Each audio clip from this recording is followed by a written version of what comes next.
swallowing millions of lives every year, one every 22 seconds, a pandemic which seems unstoppable. The clock is ticking, the world and its leaders are running out of time. I tell you, each Bhava Samadhi darshan is a spiritual treat, enjoy. Spiritual feast, enjoy. Don't miss it.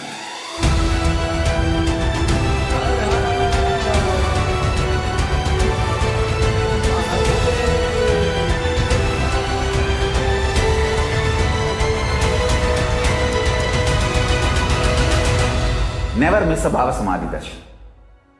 Enjoy Paramashivoham, which is introducing and making you cognize the cosmic principles and cosmic beings.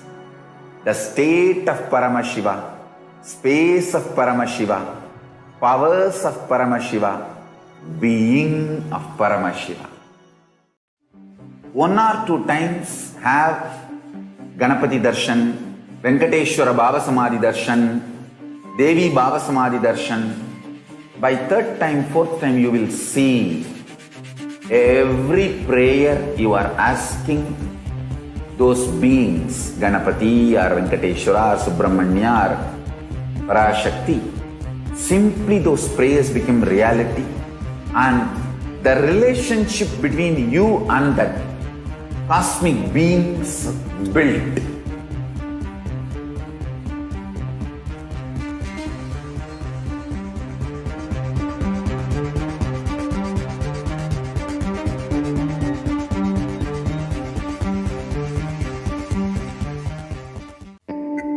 Once, Arunagiri Yogeshwara, my guru, gave me an instruction and then he asked, "Will you do it?" I was shocked. I immediately folded my hands and said, "You are God, you are Shiva. How can I not do what you say?" He laughed and said, "No, only if you know I am the guru who is going to make you experience God, you need to listen to me." Understand? The most powerful cognition is God is Guru to make you realize you are God. Only then you will achieve enlightenment. Guru is the manifest form of Paramashiva. Paramashiva is unmanifest source of Guru.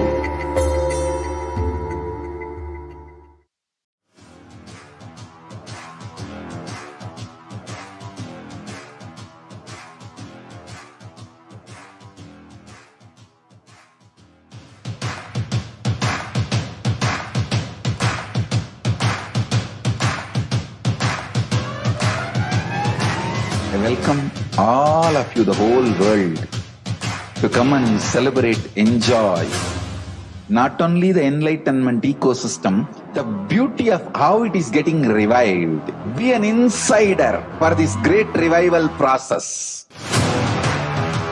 If you are an insider even for a startup company, you will understand not only the result of the company, even that being an insider is such a joy.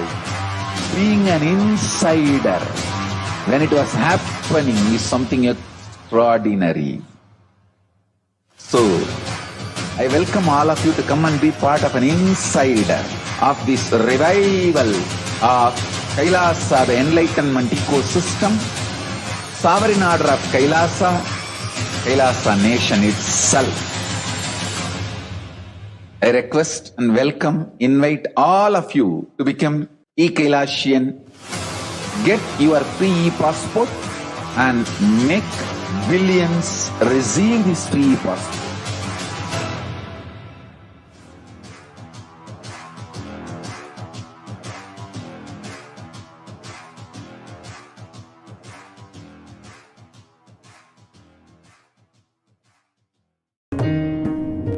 At least once in life, come face to face with God. A glorious tradition in Hinduism is Pada Puja, when the divine Paramashiva radiates through the Master to receive your worship and love, bless you, comfort you, empower you to meet your desires, remind you that you are Him, not the limited human existence you identify with. Today, Paramashiva himself lives and walks among us as His Divine Holiness Paramahamsa Nithyananda. Compelled out of deep love for you, he has descended in person to awaken you to the experience that you and he are one, and that he happens exclusively for you.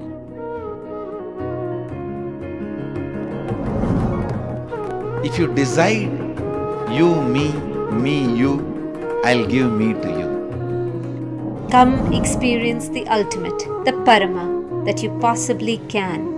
Allow yourself to receive what God has personally come to tell you. Come sit at His feet by performing the Pratyaksha Pada Puja.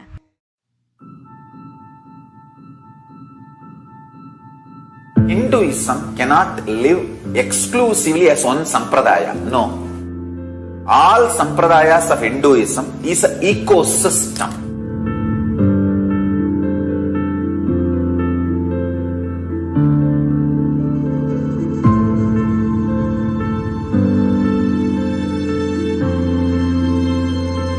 So don't keep quiet thinking that if one sampradaya is attacked, only that sampradaya is going to be affected.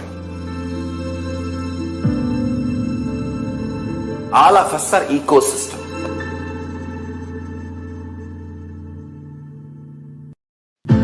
I invite all of you to get involved and enjoy Hinduism by the principle of Dharmo Rakshati Rakshitaha. When you protect Dharma, Dharma protects you.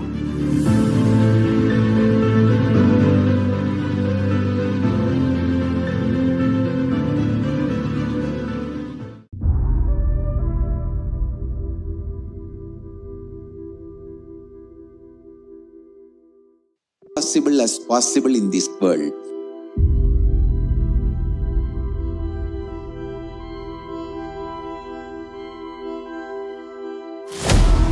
Kailasa is the message from Paramashiva to have superconscious breakthrough.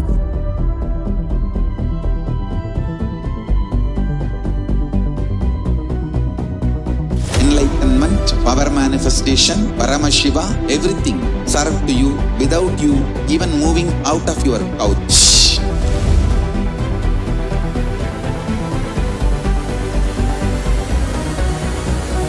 We have perfected the science of helping every individual from every cultural, religious, nationality background.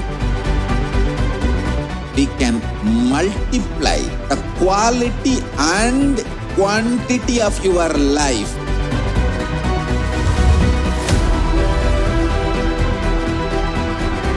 The most ancient, best way of life and best kept sacred secrets all these years handed over only from guru to disciple, guru to disciple, guru to disciple.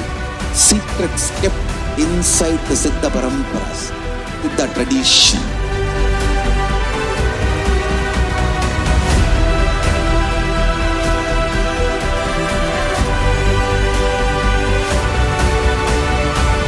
Enlightenment is the birthright of all human beings. Kailasa is responsible to provide that to all human beings. Whole world should become e-Kailasians.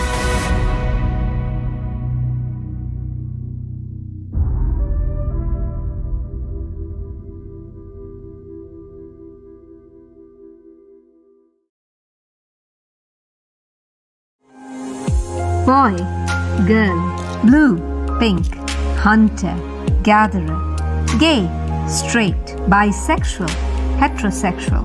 The deepest identity we carry in today's world is that of gender and its million associations. The very first need is to know yourself, not by the belief of your parents, the judgment of your teachers, the vested interests of your politicians, but as can only be revealed by an enlightened source. In Hindu tradition, till the age of 21, all of them have been asked to be a brahmachari. Not that everyone will be successful in celibacy, but that is the time they will discover their gender. Gender is not just related to body and physical maturity. It is related to physiology, psychology, and the whole being. Exploring your identity, your gender is 10,000 times more juicy, celebrating than exploring the other body. If you are feeling deeply good at wow, I am really worthy of what I am. I am really worthy of life. I am really worthy of whatever is happening around me. When you are experiencing the love for yourself, suddenly you will experience that love for the whole. You will see that everybody, everything is worthy of what they are. You feel like blessing everybody and everything. Who am I starts and ends inside your body. By whom am I starts and ends in cosmos. By whom, by whose will everything came to existence. Seeking the source, you can capture it by developing the subtle grooves in your brain, by evolving complete completion. Paramashivoham. Experience the ultimate you. Conducted by Avatar for Hinduism, His Divine Holiness Paramahamsa Sri Nithyananda.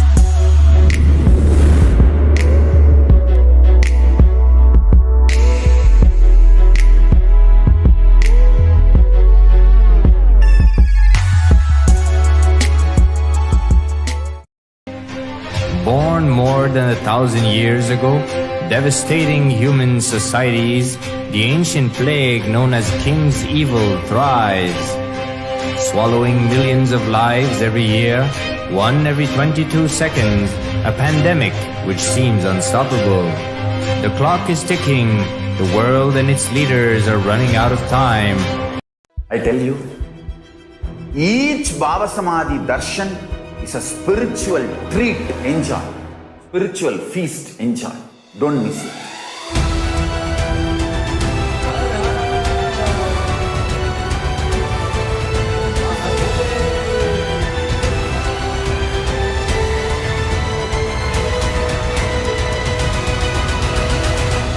Never miss a Baba Samadhi darshan.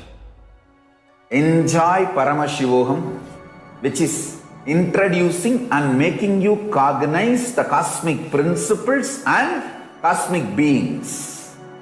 The state of Paramashiva, space of Paramashiva, powers of Paramashiva, being of Paramashiva. 1 or 2 times have Ganapati darshan, Venkateshwara Baba Samadhi darshan, Devi Baba Samadhi darshan. By 3rd time, 4th time, you will see every prayer you are asking those beings, Ganapati or Venkateshwara or Subramanya or Parashakti. Simply those prayers become reality, and the relationship between you and that cosmic beings built.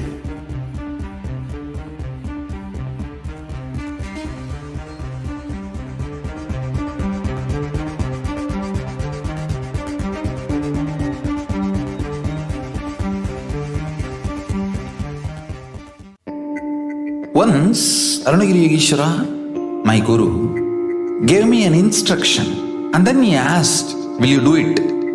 I was shocked. I immediately folded my hands and said, "You are God, you are Shiva. How can I not do what you say?"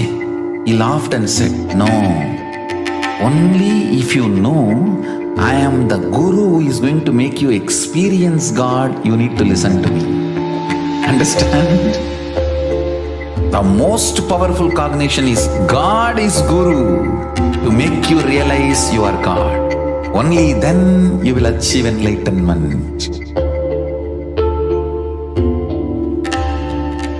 Guru is the manifest form of Paramashiva. Paramashiva is unmanifest source of Guru.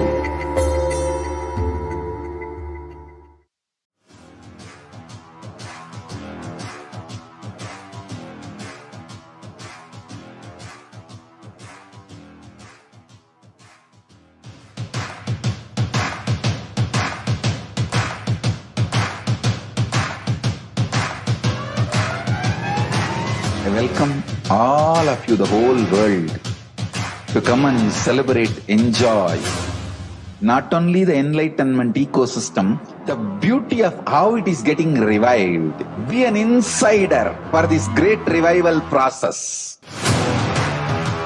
If you are an insider even for a startup company, you will understand not only the result of the company, even that being an insider is such a joy. Being an insider when it was happening is something extraordinary. So, I welcome all of you to come and be part of an insider of this revival of Kailasa, the enlightenment ecosystem, sovereign order of Kailasa, Kailasa nation itself. I request and welcome, invite all of you to become e-Kailasian. Get your free e-passport and make billions receive this free e-passport.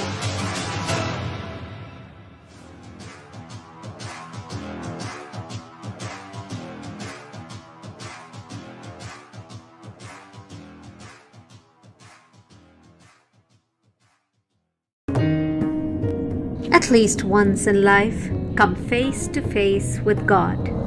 A glorious tradition in Hinduism is Pada Puja, when the divine Paramashiva radiates through the master to receive your worship and love, bless you, comfort you, empower you to meet your desires, remind you that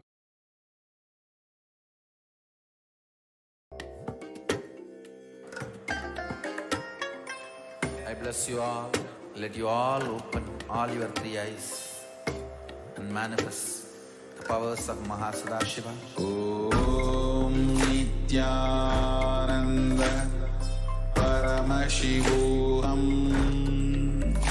Om Nithyananda Paramashivoham. Om Nithyananda नित्यानन्दं परमसुखदं केवलं ज्ञानमूर्तिं द्वन्द्वातीतं गगनसदृशं तत्त्वमस्याधिलक्ष्यम् एकं नित्यं विमलमजलं सर्वदेश साक्षिभूतं भावाधीतं त्रिगुणरहितं Sadgurum tam namami.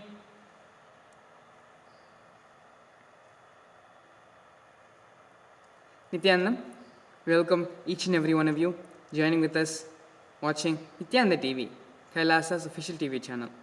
My name is Sriniti Mangalananda Maharaj, and in today's segment leading towards the Nithyananda Satsangh, we're going to be looking a little bit more into the Bhava Samadhi Darshan. Before we do that, let me go ahead and introduce the Supreme Pontiff of Hinduism as well as the revival of the Kailasa nation.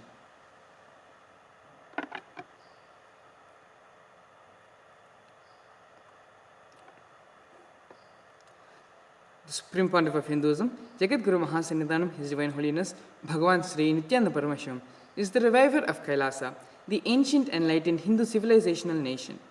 The Supreme Pontiff of Hinduism is an avatar as per Hinduism and is the Supreme Pontiff, Jagat Guru Mahasannidhanam of Hinduism. The Supreme Pontiff of Hinduism has revived the science of power manifestation, yoga, and created temple-based universities for humanity.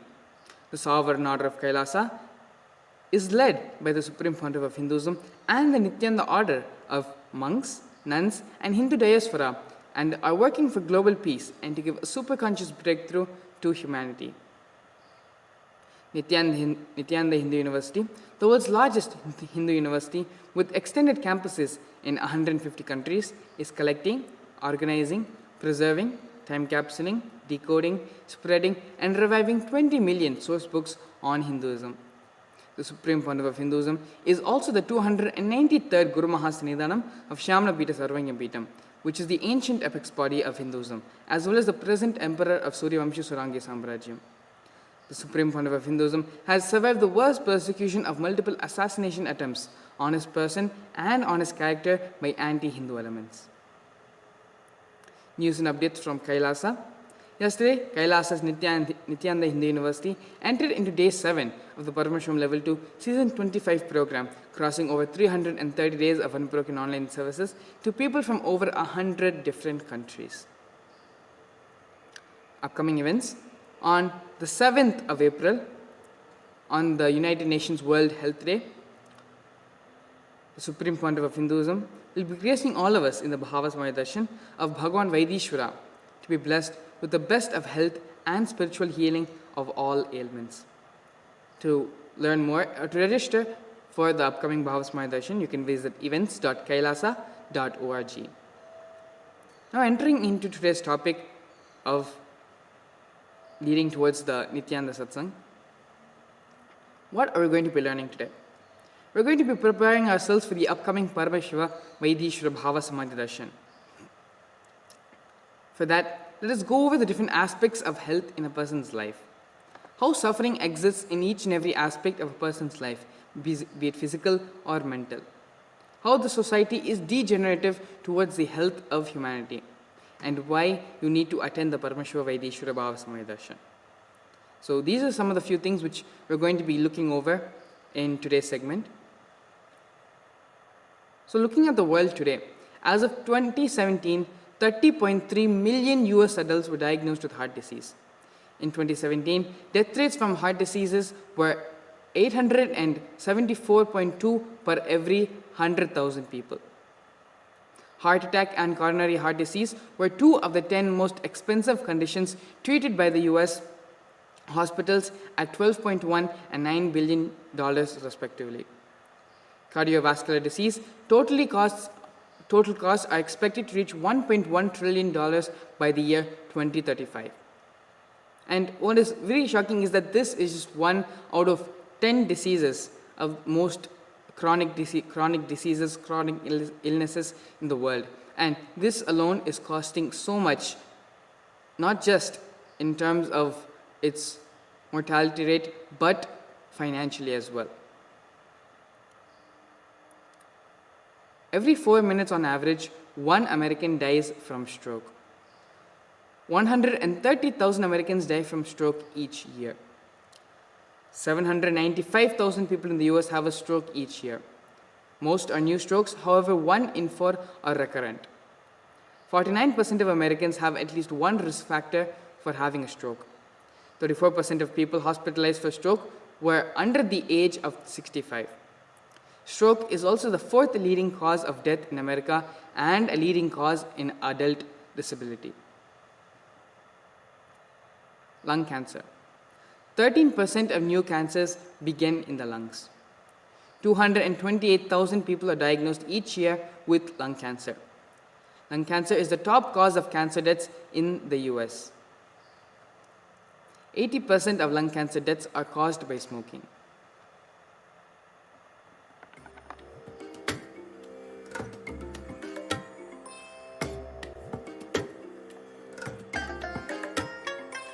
I bless you all. Let you all open all your 3 eyes and manifest the powers of Mahasadashiva. Om Nithyananda Paramashivoham. Sorry for the technical glitch. Colorectal cancer is the 3rd most commonly diagnosed cancer among both men and women in the United States. 1 out of every 10 people diagnosed with it will be under the age of 50, making colorectal cancer a young person's problem compared to the statistics of colorectal cancer 35 years ago. 1 in 5 adults have a mental health condition. The most common mental health issues are depression and anxiety.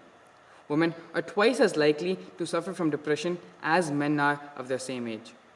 1 in 4 women are affected by either depression or anxiety in their lifetime. That's a total number of 43 million Americans suffering from mental disorders alone.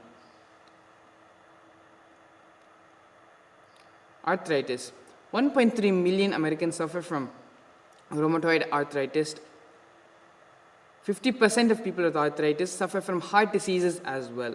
and only 10% of these numbers go into remission, go into recovery each year.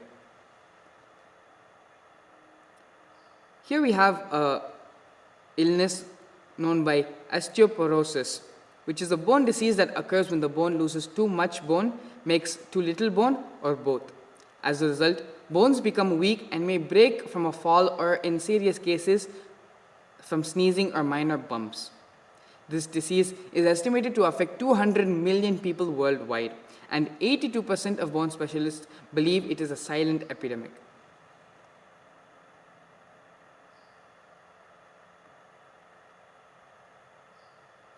Asthma is one of the top 3 admitting diagnoses to Children's Medical Center. Asthma is the leading cause of school absence, accounting for an estimated 14.4 million lost school days in the US each year. Asthma is the most common chronic disease of childhood, affecting an estimated 7 million children in the US alone. In the Dallas County alone, 53,000 children have asthma. In the state of Texas, 1 in 10 children have asthma. And so these are just some of the top few chronic illnesses which are plaguing the world, and these numbers are staggering, where literally 1 in every 10 adults, 1 in every few people in the globe is suffering from some or the other chronic illness in their life.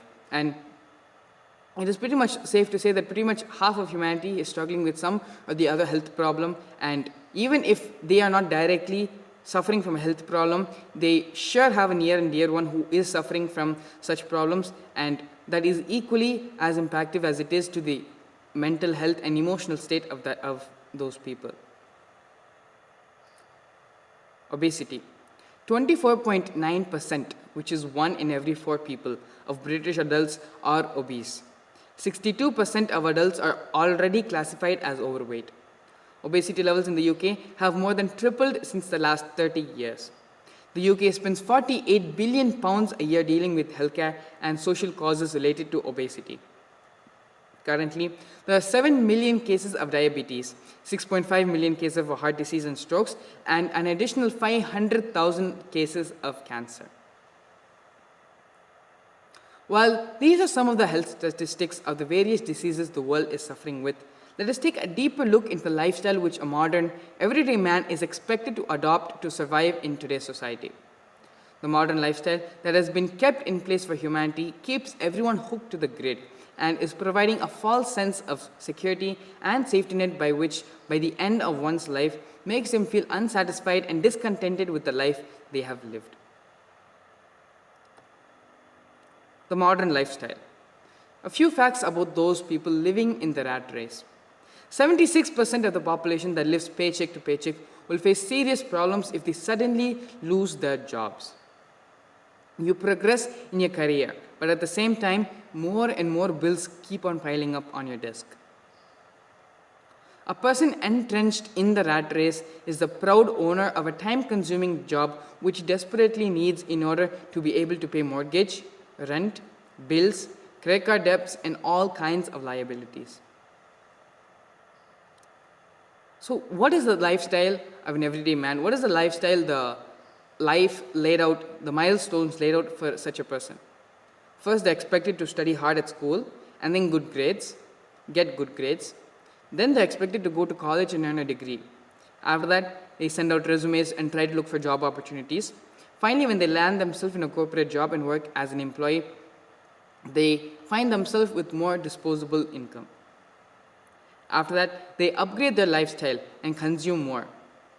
Then fund your lifestyle with debt, with mortgage, credit cards, and so on, with money that they do not have in their hands. Then they are forced to stay put at their job because they are not able to fund their debts without it. Then rinse and repeat this whole cycle until you retire at an old age. By the time all this is done, you die full of regrets that you did not live a more fulfilling life. In fact, the whole system is structured in a way that this is the normal path for you to follow.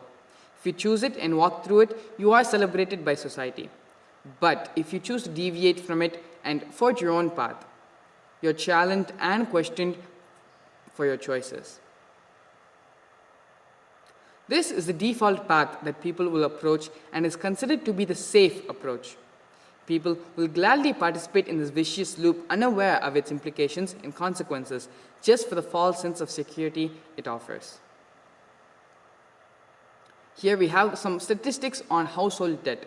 And you can see that household debt by 2020 is standing at $14 trillion US dollars. And so this is mortgage, home equity line of credit, auto loan, credit card, student loan, everything put together, standing at $14.6 trillion, with majority of this coming from mortgage debts.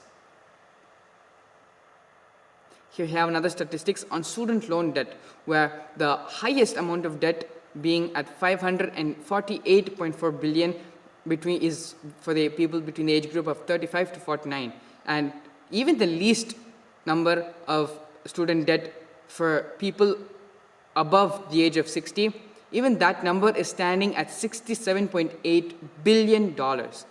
And so student debt, you can see, is such a big thing which humanity is suffering with, where it doesn't matter what age you are, some or the other way you are loaded with debt for paying for your student loans. And for the sake of studying, for the sake of education, you are burdened by the fact that you need so many resources, so much of money, so much of effort has to be put not only in learning but also into making the learning happen, to pay off the debt for that learning. The total credit card debt system for a consumeristic lifestyle is sitting at $868 billion in the US. So that is a staggering amount of money for how much debt can be owned by the Americans put together. The problem with the rat race is that there is no finish line. The wheel just keeps on spinning. And the longer you're caught in the cycle of consumption, the more natural it becomes. You forget that this wasn't always the way it was. The term rat race first came into colloquial use back in the 1930s to describe any exhausting and usually competitive activity or routine, especially a pressured urban life spent trying to get ahead with little time for leisure, contemplation, and so on. Most everyone feels drawn to this rat race ultimately, whether willingly or not. The rat race stems from the primary human mindset of earning more money to sustain an ever-increasingly extravagant lifestyle. It seems people study half their life to earn a degree in order to land a high-paying job and then think their struggles have ended. For many, the battle had only begun at that point. Here we have a small video. The Supreme Pontiff of Hinduism explains on this lifestyle and how to get out of this rat race, of this matrix-based lifestyle.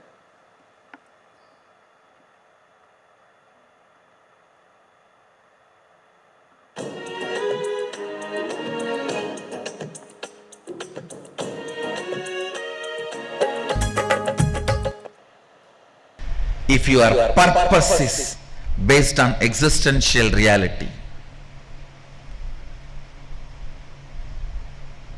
and having all the artificial ignorance to support that, you are already out of the matrix.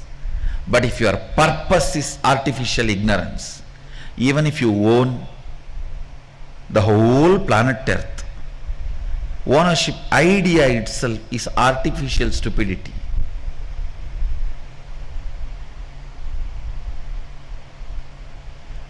Within the matrix, anything you do is waste of your time, which is life for you. Your time is money for your boss, pleasure for your beloved. Your time has a various meaning for many people in your life, but for you, your time is life. Understand the meaning of your time. For your boss is money. Meaning of your time for the people who is in love with you or loved by you is attention, love. Meaning of your time for your son or daughter is to have what they want, their education or their house or whatever they want.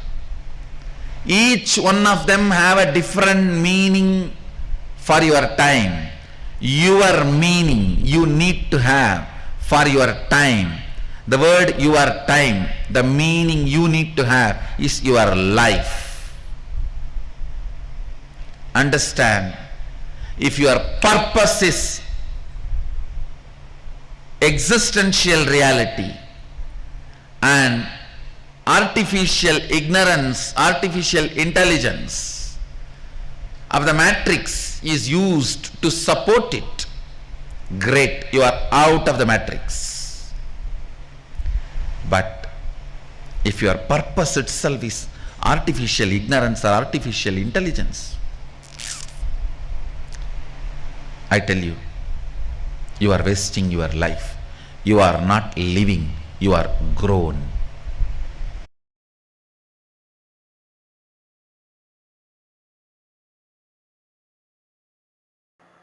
Yes, beautifully Swamiji explained how we are caught in the Maya matrix, how we are being bound and kept tied by society. So now we've gone over a couple of statistics of the current world health situation, and we've also gone over some of the problems of modern day society and how society is degenerative towards the health of humanity. Now, to solve all of this is why we have the Bhava Samaya Darshan, why the Supreme Pontiff of Hinduism blesses the whole world with this great extraordinary happening of Bhava Samaya Darshan. Paramashiva Vaidishwara is the action of Paramashiva blessing the entire cosmos with health and prosperity. In the Bhava Samaya Darshan, the Supreme Pontiff of Hinduism enters into the space of Paramashiva Vaidishwara. During the Bhava Samaya Darshan, our neurons will be mirroring that of the Supreme Pontiff of Hinduism. The Bhava Samaya Darshan is not an event which happens in space and time. Rather, the darshan happens at the moment when we are lifted out of space and time. Bhava is defined as directing and activating the emotional and spiritual energy that is created through meditation on the avatar. During the Bhava Samaya Darshan, our neurons mirror that of the avatar. And so what is exactly the mirroring of neurons?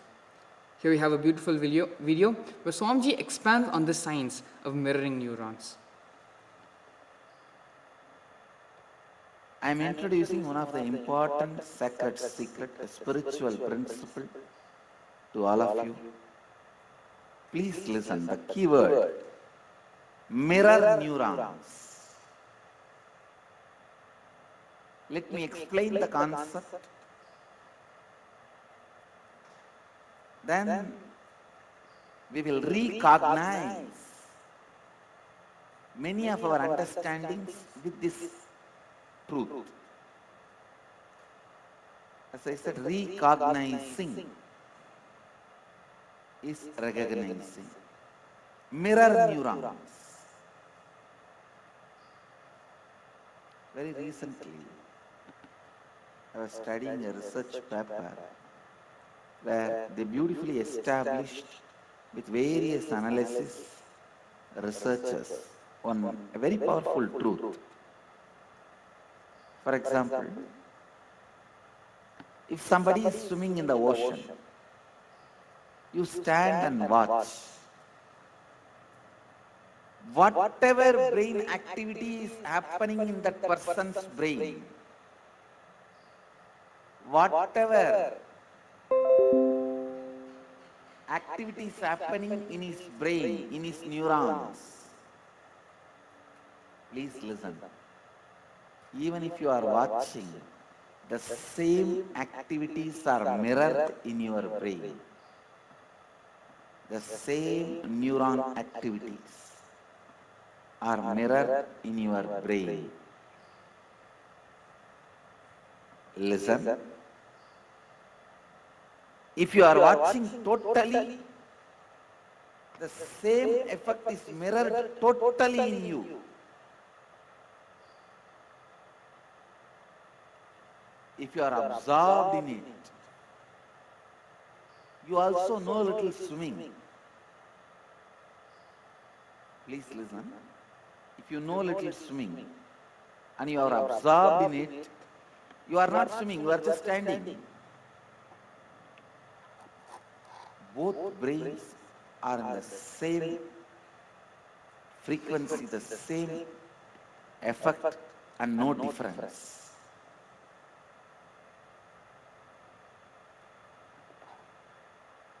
Yes. Beautifully, Swamiji explained the science of mirroring neurons, where just by seeing another person performing a certain action, performing any action, even if you know little bit of it, that is enough.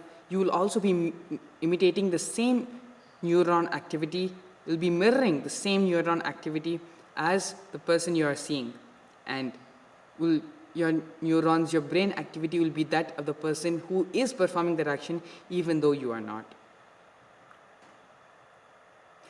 Mirror neurons activate and process all the observed movements or information of the avatar just by seeing and without the physical act of imitation. That is, our entire body is silently and without movement recreating what is happening distances far away, experiencing the superconscious energy radiated by the avatar.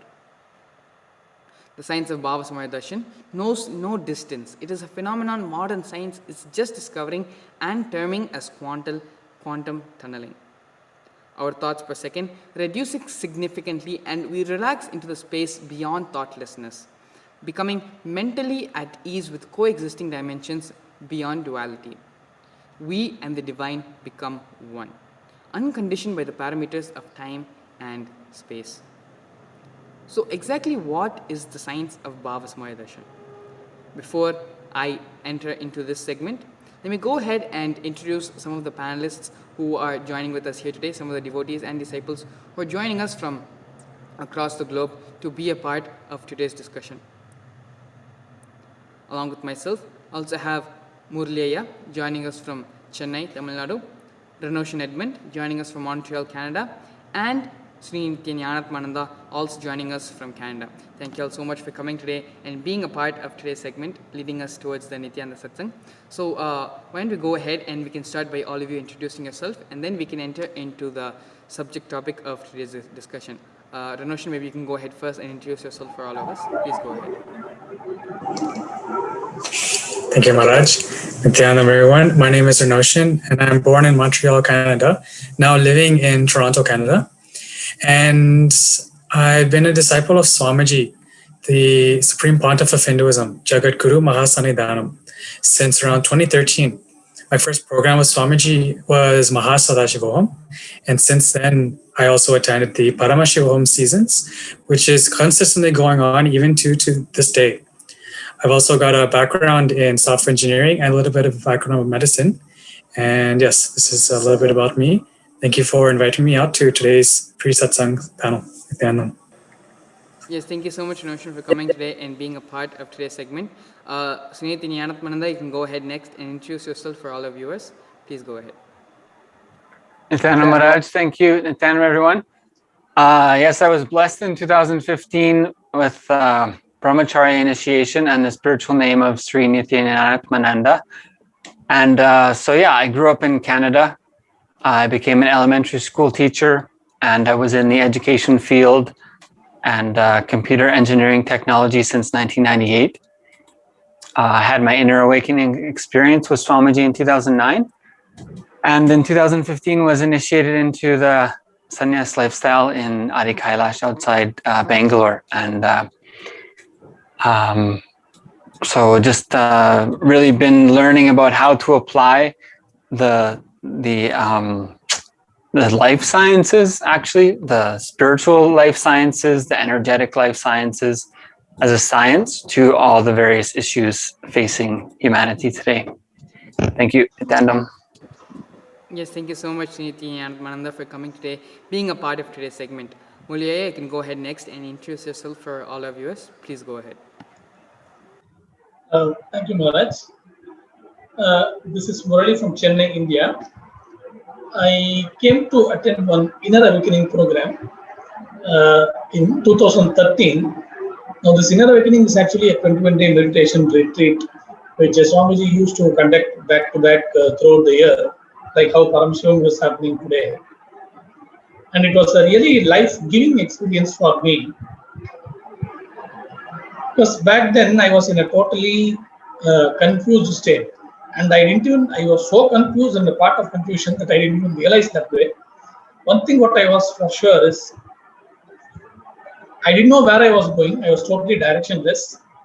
I didn't know why whatever I was trying didn't materialize, where the mistake was, and for all the logic that I exuded, rationality that I exuded, I thought I was doing everything right and everything was fine with me. Nothing wrong. Nothing was wrong from my side, and something else and somebody else on the other side needs to change for me to manifest. Is what I used to feel, and this inner awakening made me realize how my logic, what the context from which I operated, the basis on which I decided, I judged things, was way too shallow and a very narrow context to understand many a thing in life.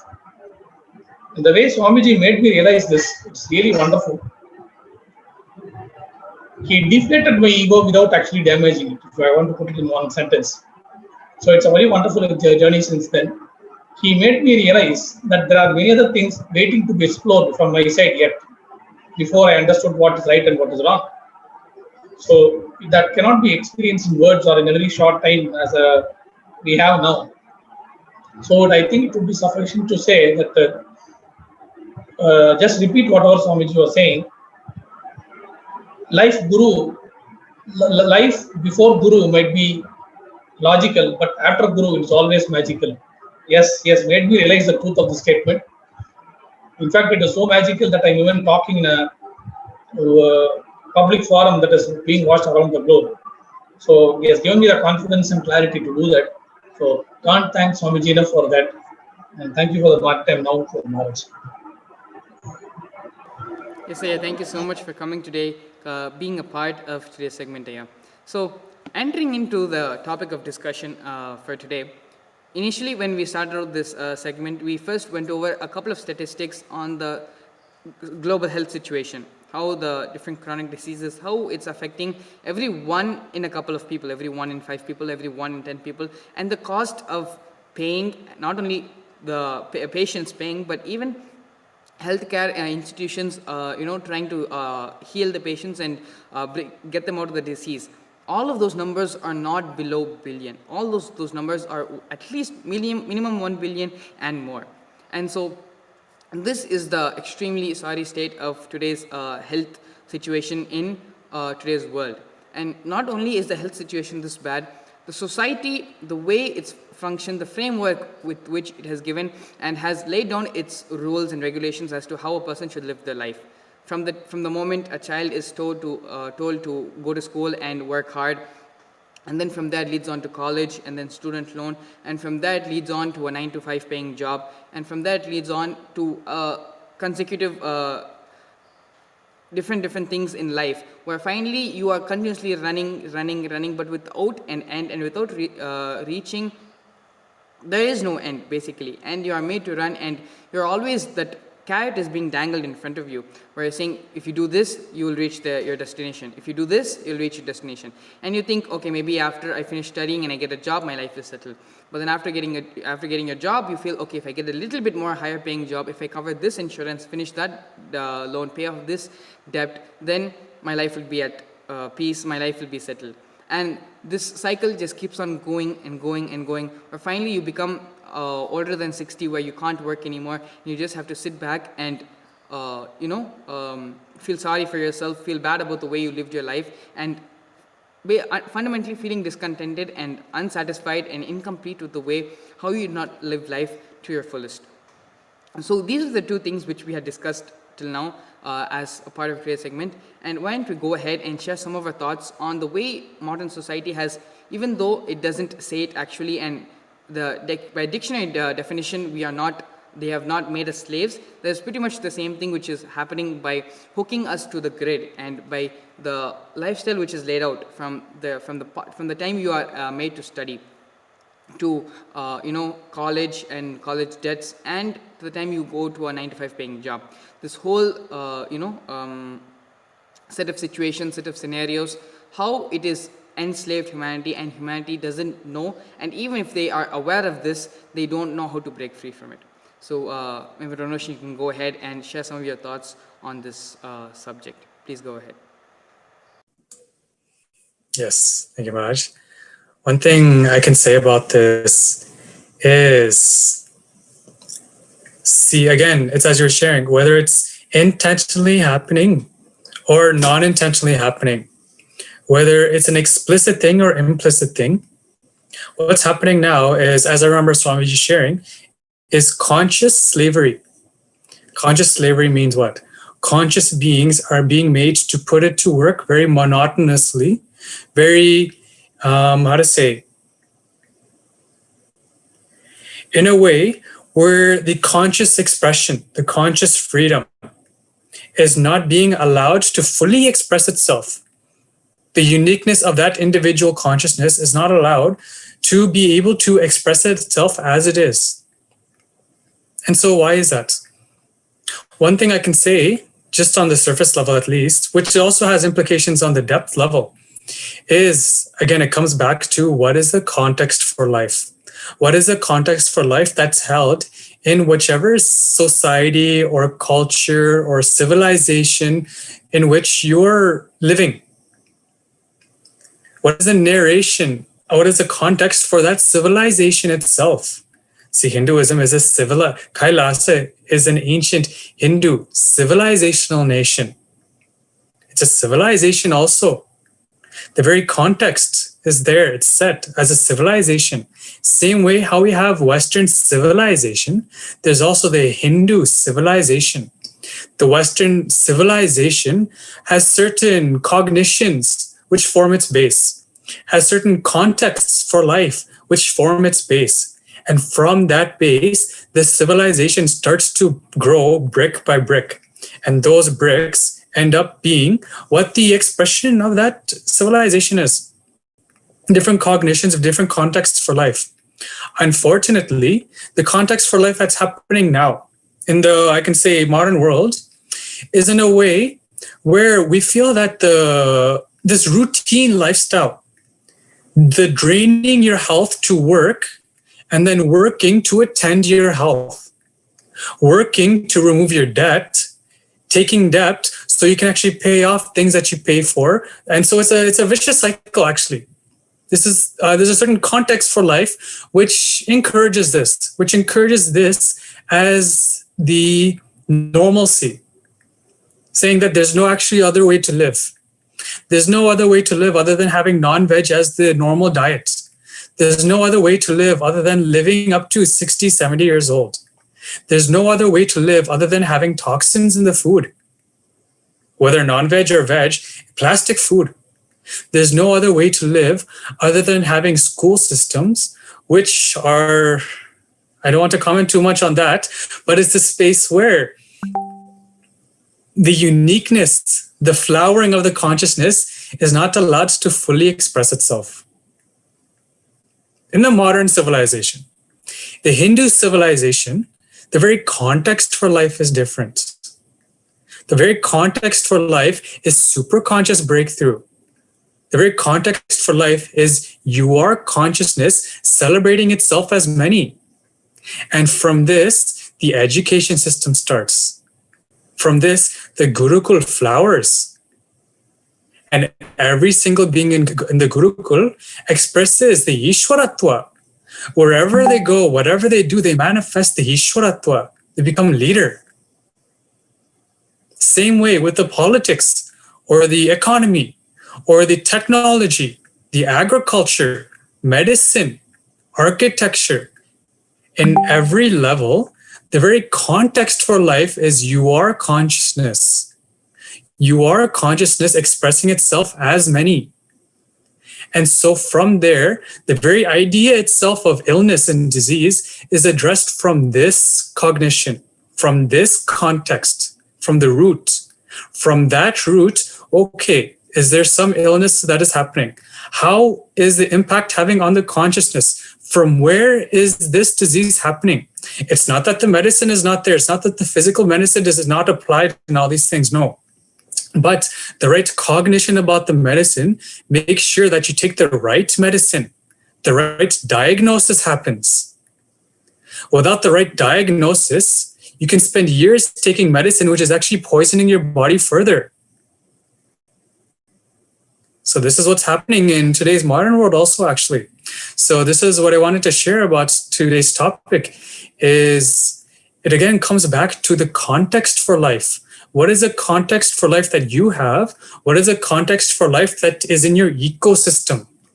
Because again, the ecosystem is too important. So this is what I wanted to share. Thank you.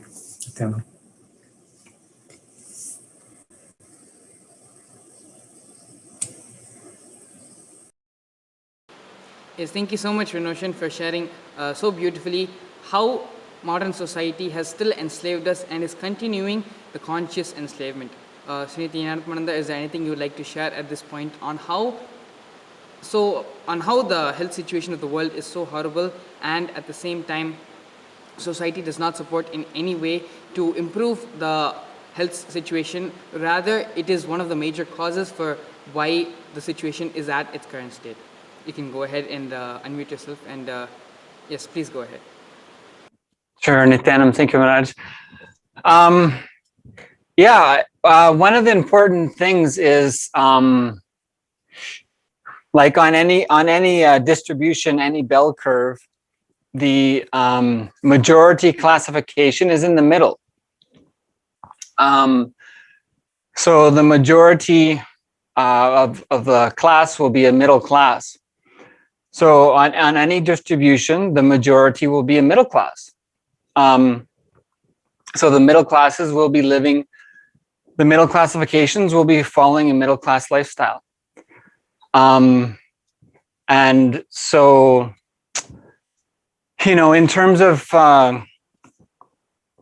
leaders taking responsibility and giving, an elite or a refined or a complete solution, because naturally middle classes in the bell curve will be following a middle class lifestyle. So that kind of a lifestyle will give middle class solutions.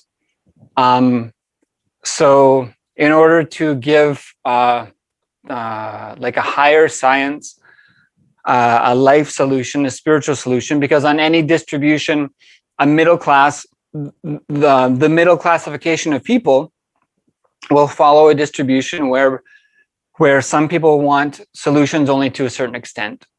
So money or food may be enough for a middle class, for a middle classification, but the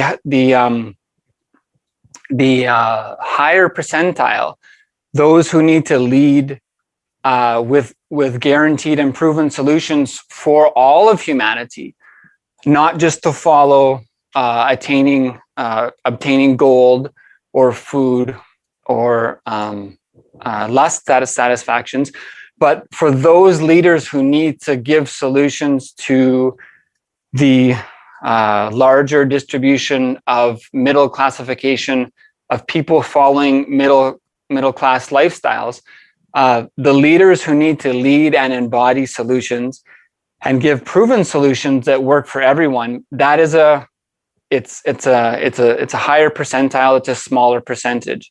So what's needed is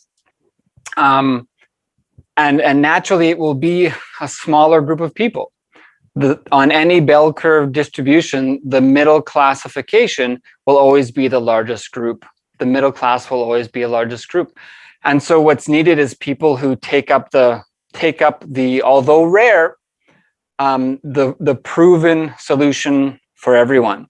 That is the ecosystem that I understand Renosh and I was referring to, that this is the ecosystem. It's not an ecosystem that doesn't have solutions, that as Maharaj, you're pointing out, education doesn't provide people with life solutions. Food that's given to middle classification, the middle class is not providing solutions. Water, fluoridated water is specifically attacking the brain. And careers don't give people life solutions. Relationships are not giving people life solutions. Having money is not giving people life solutions. Pharmaceutical drugs and a reliance on allopathic medications are not giving people solutions. So the middle class of people is not getting solutions. So what's needed is people who commit as leaders to take up the responsibility to live the proven solution. And it's not that on any distribution, the majority of people will do that. It's a special kind of leader that takes the responsibility. And this is the responsibilities that Hindus have. Even people who would say, I want to marry and have kids. So that doesn't absolve a Hindu of taking responsibility for all society. Till the age of 21, everyone's following brahmacharya. And even if someone decides to follow a grihastha lifestyle, that goes till 35. And then vanaprastha sannyas comes and leads to purna sannyas by the age of 49. So those who want to take the 14 years to have kids, no Hindu is absolved of this responsibility because we're the ones who have the science. And being blessed with by Swamiji, the rarest of living avatars, who's also standing up to speak strongly for what is needed and what the problems are there. But it will always be a small percentage that take up the royal lifestyle and take up the responsibility for the entire middle classification. So that's to be expected. So it's a huge opportunity that Kailasa provides for everyone.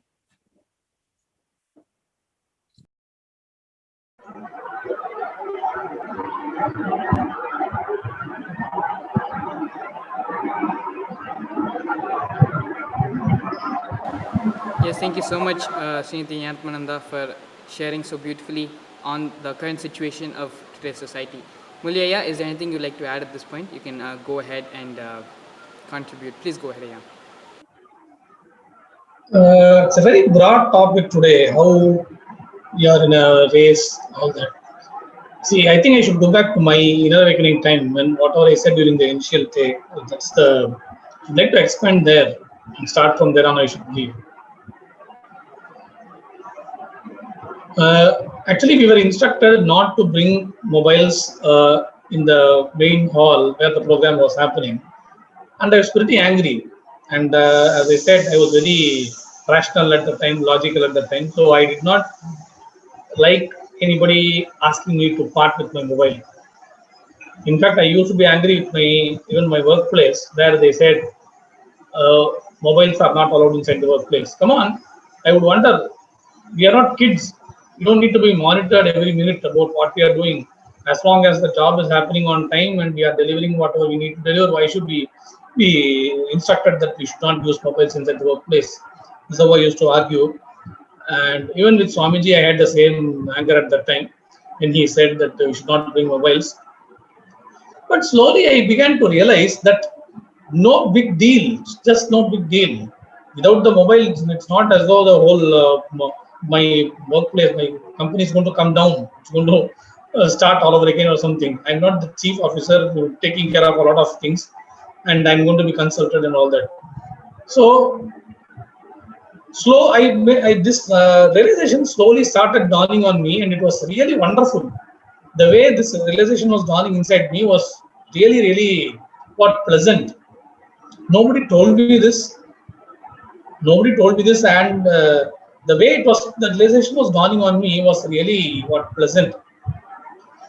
And I slowly began to feel that I have a lot more time than what I felt in the outside world. When I wake up in the morning at around 6 to go to office and come back home and all that, it seemed that life was, I had very less time for many things. That me time was actually not there. And I used to think, okay, only if I have my dinner at 9 o'clock, I'll be able to sleep around 10. And only if I sleep around 10, then I'll be able to wake up at 5. And only if I wake up at 5, then I'll be able to go to office and I'll be able to have my breakfast and go. It was a cycle, and I don't know the whole thing. Where was I heading? I couldn't understand. What was the whole thing aimed at? It didn't seem to be aimed at anything. So one thing is leading to another, one thing and slow, and then it comes back to the same thing. So what's the ultimate purpose? You are only being mechanical, and as the right term which Swamiji used in his talk and what Maharaj showed in the introduction part, conscious slavery. Yes, I was being made a slave of the whole setup, the whole infrastructure that is happening. But it is during this inner awakening I understood that the same 9 to 6 which we used for travel, breakfast, officing, everything, it seemed a lot more than what it seemed otherwise. I couldn't explain it. So this is one of the very major logic breaking things that happened during my inner awakening. Even in the office, even during the work time, when my boss says like, this is the deadline for this delivery, this is the deadline for this project to get over, this documentation should be over by this time. Ultimately, if I'm just thinking back now, what is the ultimate purpose? Okay, I'm supposed to deliver this by 6 o'clock today. What if I don't? What if not? When I ask like that, the only thing that the explanation that I'm able to come out with is, if I don't put this course, I'm actually into the education industry. If I don't finish publishing this course online by this deadline, then some other competitor will do it, and all the business will go to him. All the customers, students will go to that portal, and they'll start studying from there. And you people will lose. You people will lose the competition. You people will lose the bidding, prospective students or sponsors and all that. So it's all about money. So you're running behind money. It's the greed for more business that is running the whole show. So if you think through in every dimension, this is what some greed is motivating you. It is not real passion. I am not delivering the course today. I am not finishing delivering the course today because I love so much what I'm doing. I love this course. It gives me so much to enrich. I'm learning so much from this. And I don't even want my lunch. I don't even want to do anything, speak to my love, nothing. I'll just finish this and then only go to the next one. It's not the passion that is driving me, but it is the ultimate, the core thing, the crux is, if I lose my deadline today, then it means more business for more money for a competitive business unit. So it is that greed that is running the whole thing. Whereas in the Kailasa ambience is not driven by greed. It is not driven by any greed or any other factor, but pure passion and interest. And how this passion or interest is, and pure passion or interest alone is not the thing. I will say even the intensity and the frequency of passion also matters, is what I am saying. This also again I realized during my inner awakening. See what I mean with this frequency of passion, intensity of passion is, something might be very into creating a lot of enthusiasm this morning because I have got some nice idea. I didn't know how to present this point. I didn't know what graphics I can include in this course. I didn't know how to explain this point. I would have been wondering yesterday, but this morning something would have struck me, and I wanted to try it out immediately and win more sponsors, win more students, and win more likes and views to my course online. So that gush of students was motivating me, and now that I've got it, what next? The next module which I'm creating, I'm still stuck again. That enthusiasm has died down. Now I have to think again, and I have to motivate myself again. I have to put myself again to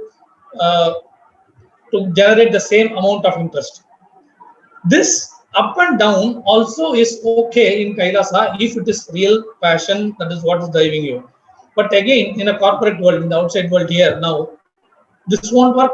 I have to drive myself with the same intensity, same passion till the last minute. And the more I finish my delivery within the deadline I have been set, the more I'm really a good corporate employee, meeting the expectation of the management, all that. But this is ultimately telling on my health. I actually contracted diabetes, and when I came to Swamiji for my inner awakening, I contracted diabetes, and I came with the conditioning that I have to have my food on time, and I wondered how I'm going to manage my food. What if my program actually spills beyond time, and will I be allowed to eat at the right time? I wondered all these things because, as I said in the introduction, that I was a very logical person. So, will I be allowed to eat on time? Whose permission should I ask? What? All these things are running inside me.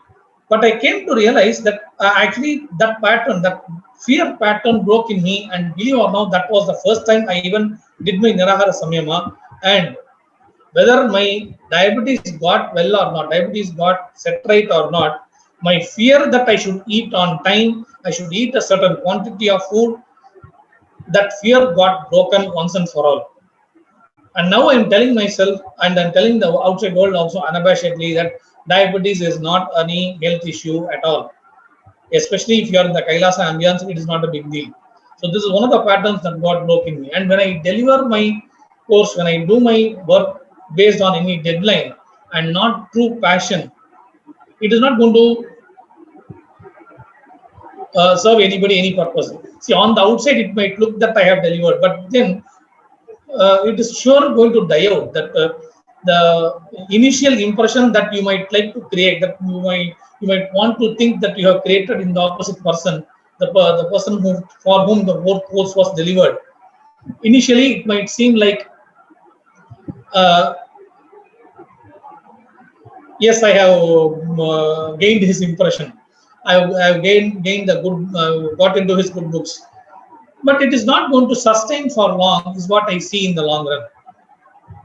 Because it is going to, once it is delivered, okay, what next? That's the greed. It is only going to make me more and more greedy.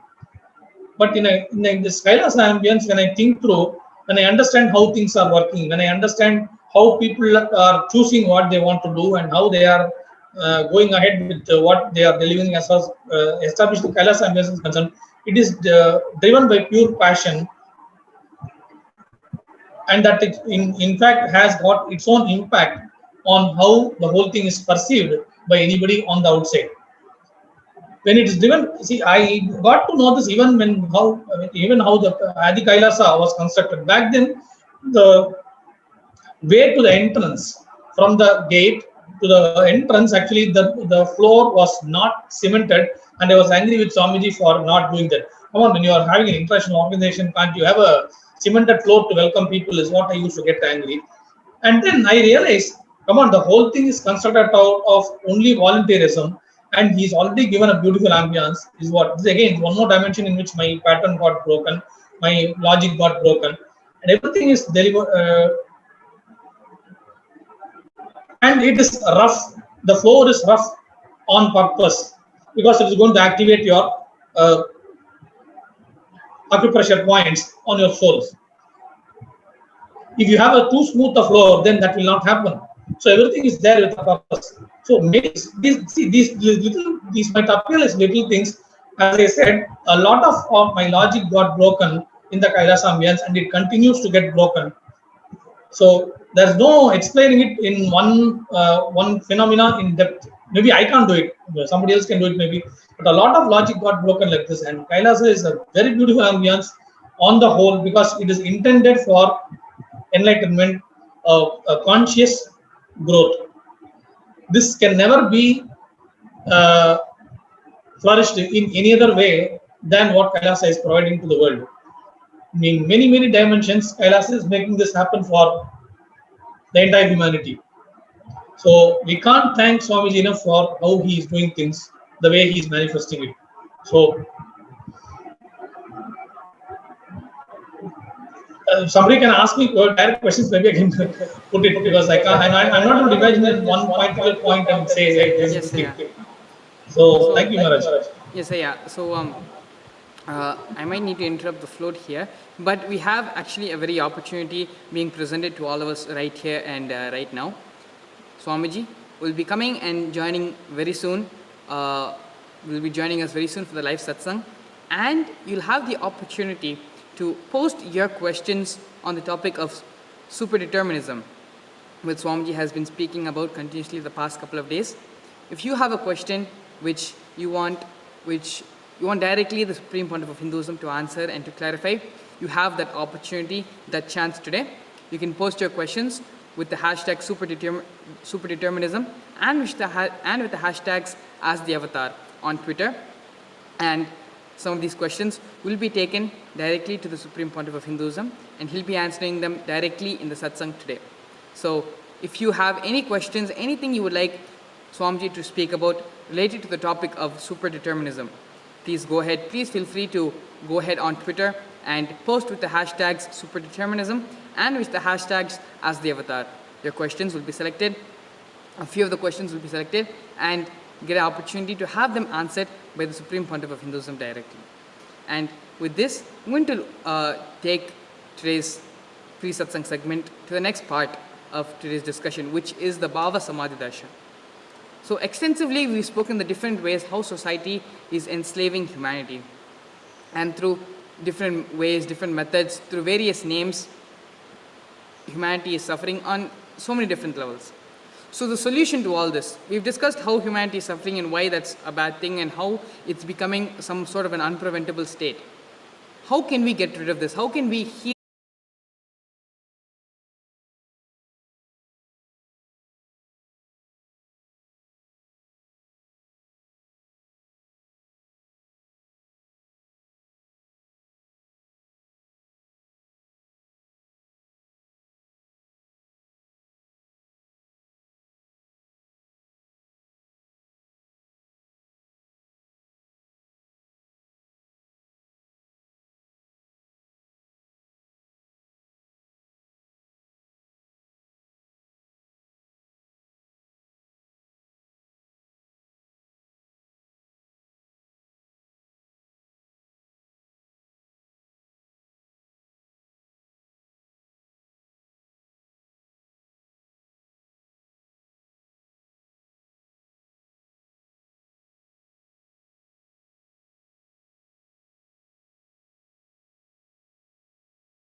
Hara Hara Vaidishwara Paramashiva, the only Purusha, infused life in all beings, enlightening the world through His grace. But when His truth is forgotten, out of ignorance and darkness, diseases arise. Given birth only in the recent days, it hits all the countries hard. Ruthless towards vulnerable communities, the pandemic is at full throttle. Leaders are urged to monitor health inequities and to ensure access to health services. But yet, the pandemic's momentum is hard to overtake. When the world is overwhelmed, when solutions are not made available to all, the divine remains the only option.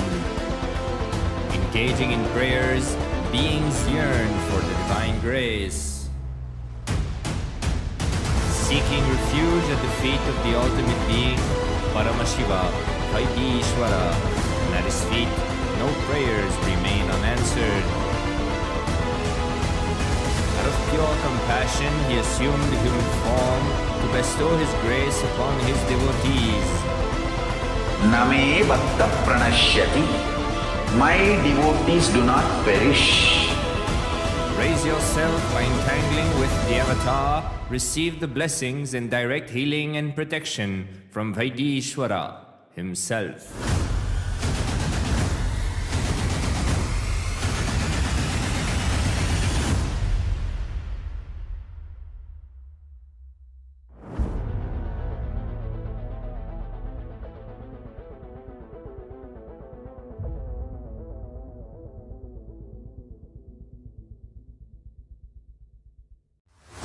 Hara Hara Vaidishwara Paramashiva, the only Purusha, infused life in all beings, enlightening the world through His grace.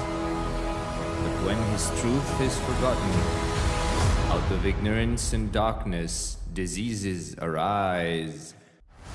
Given birth only in the recent days, it hits all the countries hard. Ruthless towards vulnerable communities, the pandemic is at full throttle. Leaders are urged to monitor health inequities and to ensure access to health services, but yet the pandemic's momentum is hard to overtake. When the world is overwhelmed, when solutions are not made available to all, the divine remains the only option. Engaging in prayers, beings yearn for the divine grace. Seeking refuge at the feet of the ultimate being, Paramashiva, Vaidishvara, and at his feet, no prayers remain unanswered. Out of pure compassion, he assumed the human form to bestow his grace upon his devotees. Name bhakta pranashyati. My devotees do not perish. Raise yourself by entangling with the avatar, receive the blessings and direct healing and protection from Vaidishvara himself.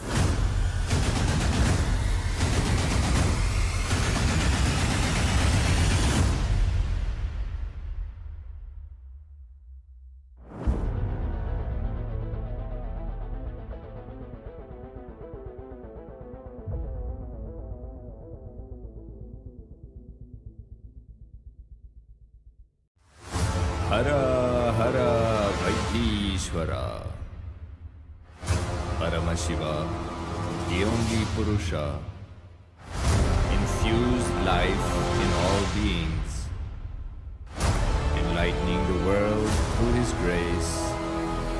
But when his truth is forgotten, out of ignorance and darkness, diseases arise. Given birth only in the recent days, it hits all the countries hard. Ruthless towards vulnerable communities, the pandemic is at full throttle. Leaders are urged to monitor health inequities and to ensure access to health services, but yet the pandemic's momentum is hard to overtake. When the world is overwhelmed, when solutions are not made available to all, the divine remains the only option. Engaging in prayers, beings yearn for the divine grace. Seeking refuge at the feet of the ultimate being, Paramashiva, Vaidishvara, and at his feet, no prayers remain unanswered. Out of pure compassion, he assumed the human form to bestow his grace upon his devotees. Name bhakta pranashyati. My devotees do not perish. Raise yourself by entangling with the avatar, receive the blessings and direct healing and protection from Vaidishvara himself.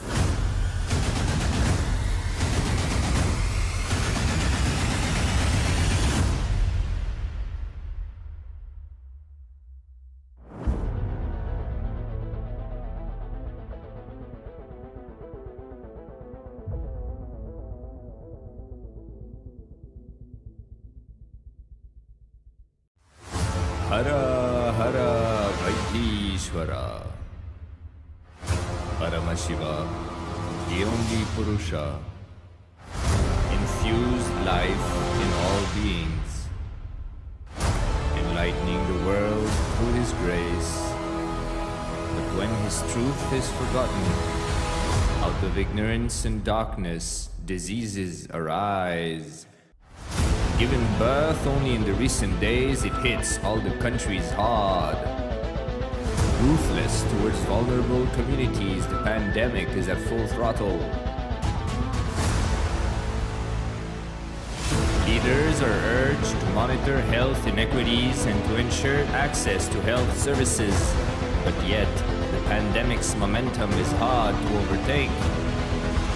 When the world is overwhelmed, when solutions are not made available to all, the divine remains the only option. Engaging in prayers, beings yearn for the divine grace. Seeking refuge at the feet of the ultimate being, Paramashiva, Vaidishwara, and at his feet no prayers remain unanswered. Out of pure compassion, he assumed the human form to bestow his grace upon his devotees. Name bhakta pranashyati. My devotees do not perish. Raise yourself by entangling with the avatar. Receive the blessings and direct healing and protection from Vaidishwara himself.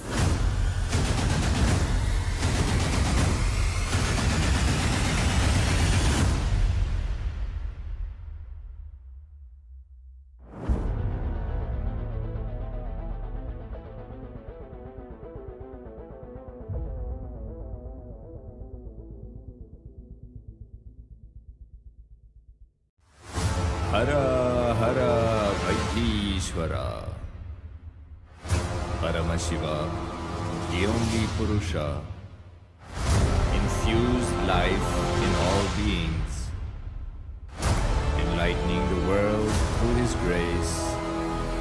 But when his truth is forgotten, out of ignorance and darkness, diseases arise. Given birth only in the recent days, it hits all the countries hard. Ruthless towards vulnerable communities, the pandemic is at full throttle.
Hara Hara Vaidishvara.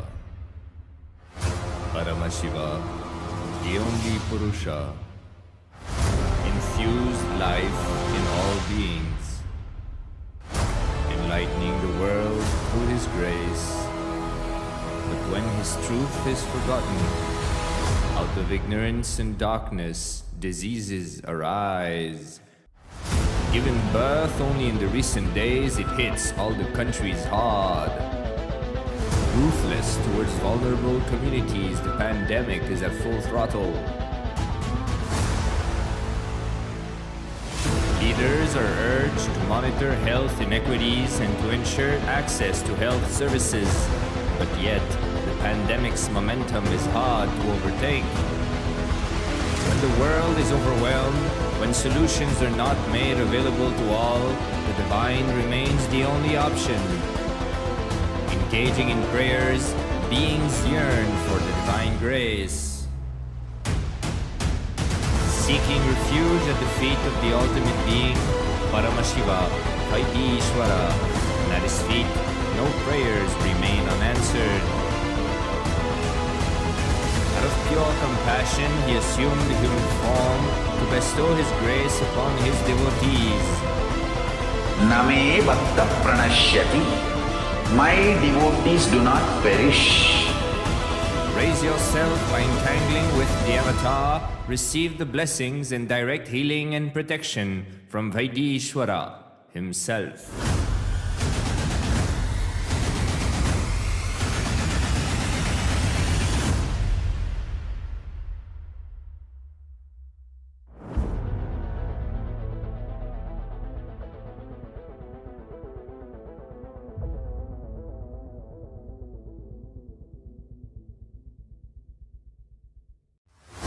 Hara Hara Vaidishvara. Paramashiva, the only Purusha, infused life in all beings, enlightening the world through His grace. But when His truth is forgotten, out of ignorance and darkness, diseases arise. Given birth only in the recent days, it hits all the countries hard.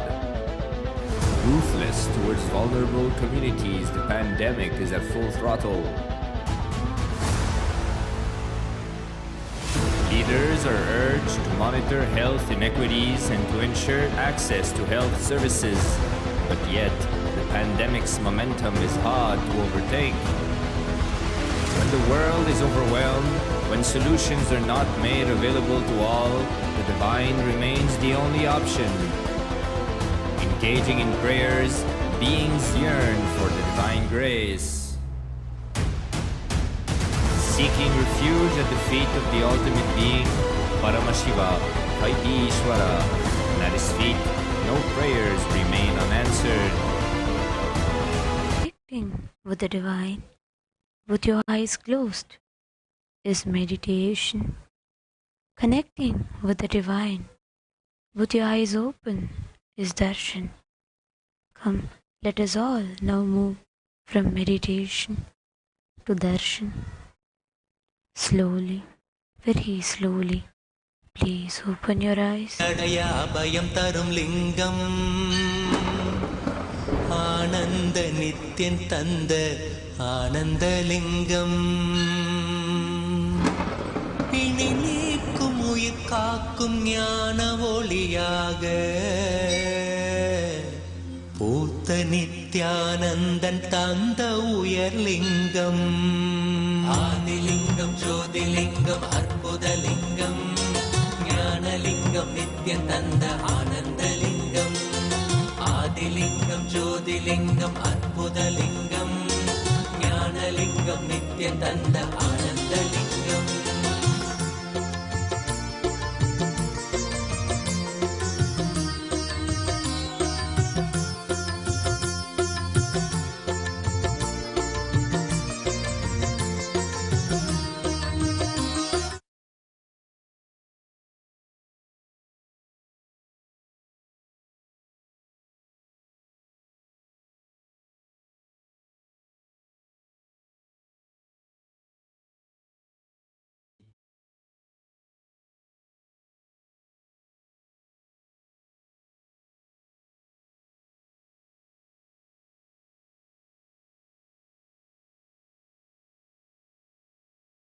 Vande Guru Paramparam.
Welcome all the devotees, disciples, Samajis, Satsangis, Sri Mahans, Mahans, Tanedar Kotari, visitors, viewers, Mantreshwaras, Vidyeshwaras, Ganeshwaras, Lokeshwaras, Astreshwaras, with my love and blessings.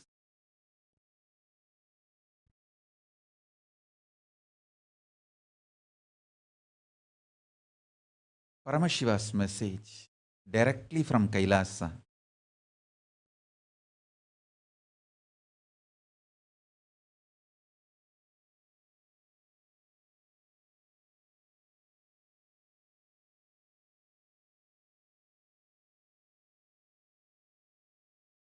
Liberating yourself from obsessive, compulsive, reactionary pattern and its suffocation is liberating yourself from delusion. Listen.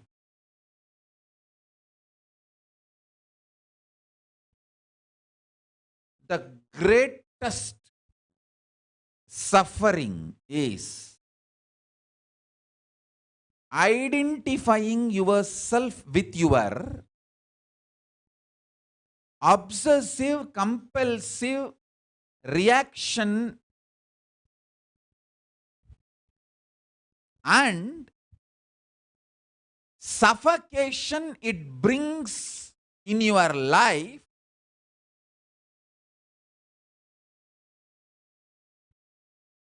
as you.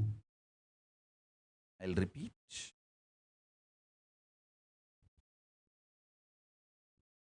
Obsessive, compulsive, reactionary pattern.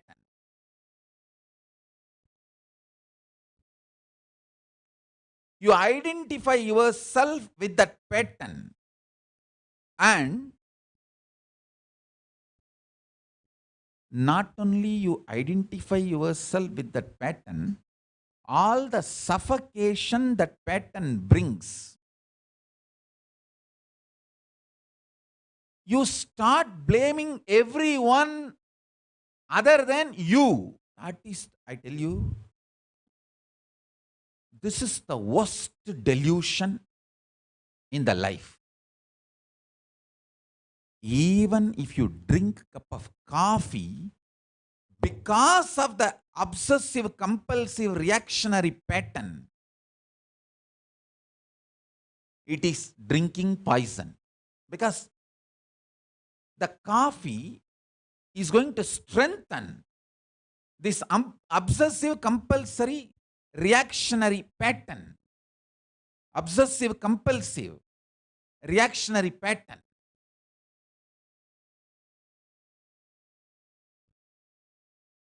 Listen intensely and listen carefully. If you just understand this one message from Paramashiva, you will pull yourself out of all delusions. All delusion.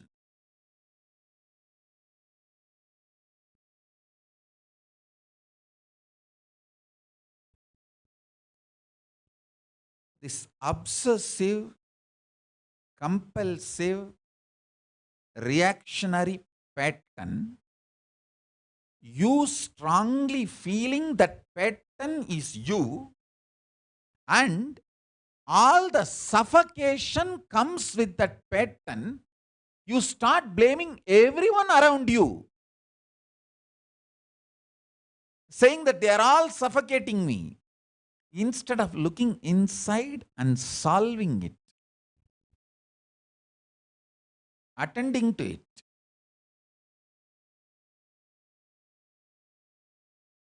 And listen carefully.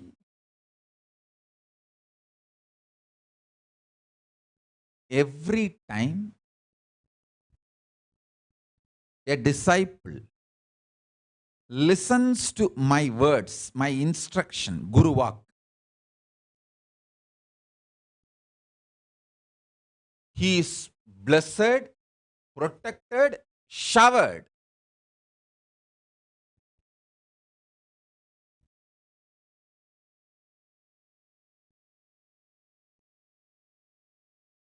I am telling this to Indu Priyal directly, because she walked out of one of her biggest obsessive, compulsive, reactionary pattern, listening to my words, Guru Vak. I tell you, when I give you a Guru Vak, I put my hand exactly on that obsessive, compulsive, reactionary pattern.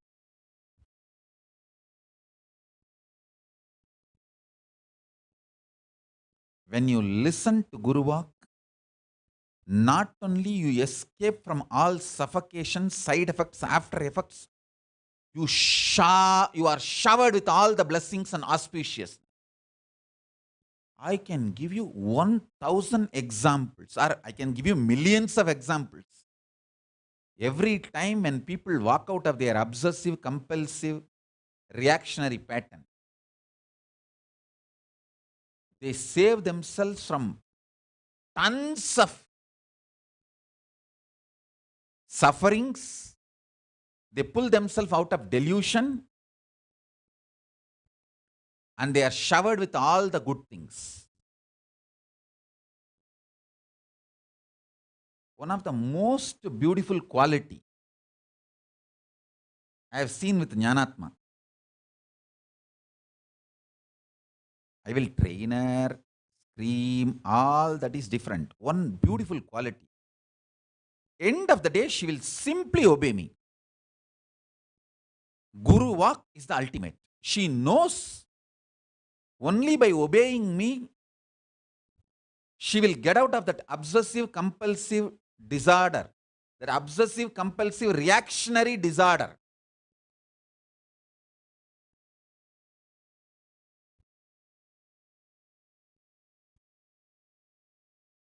That one decision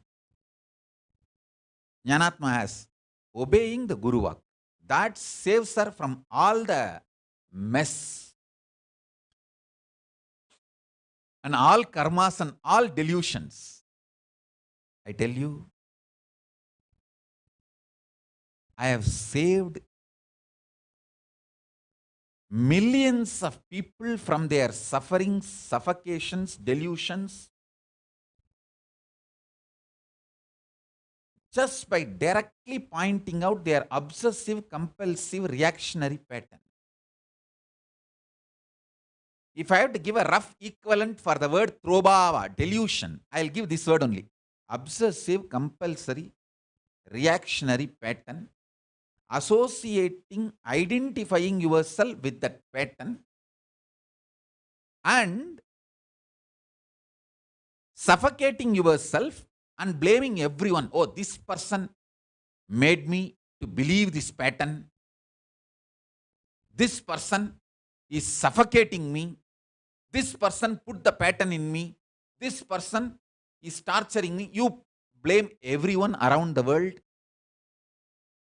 other than taking the responsibility and completing and getting out of it. And I have also seen people waste their time, money, treasure, the life, talent, everything in stupid sicknesses. Actually, there won't be sickness. It is just obsessive, compulsive, reactionary pattern becomes so deep in their system.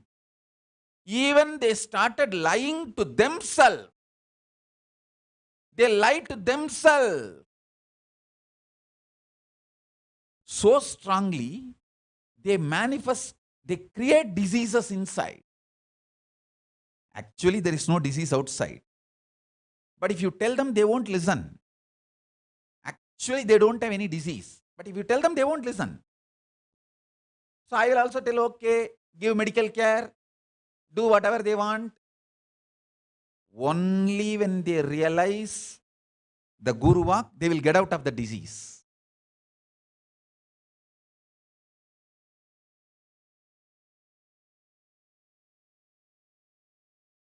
I tell you, I have made thousands of people achieve liberation, enlightenment itself, just by breaking this one pattern, just by breaking this one pattern. Obsessive, compulsive, reactionary pattern. Same way, I have made millions walk out of their diseases, including cancers, just by giving Bhasma, sacred ash, and helping them to walk out of this obsessive, compulsive, reactionary pattern.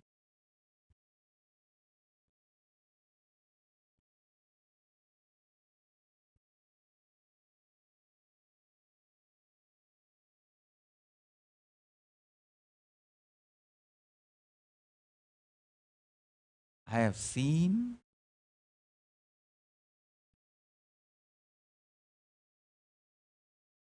how people create delusions, suffocation, suffering, torture themselves and others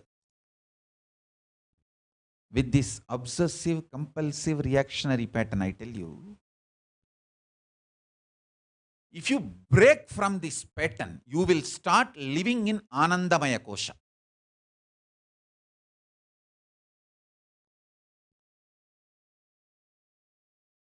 Most of the time, your laziness is obsessive, compulsive behavior.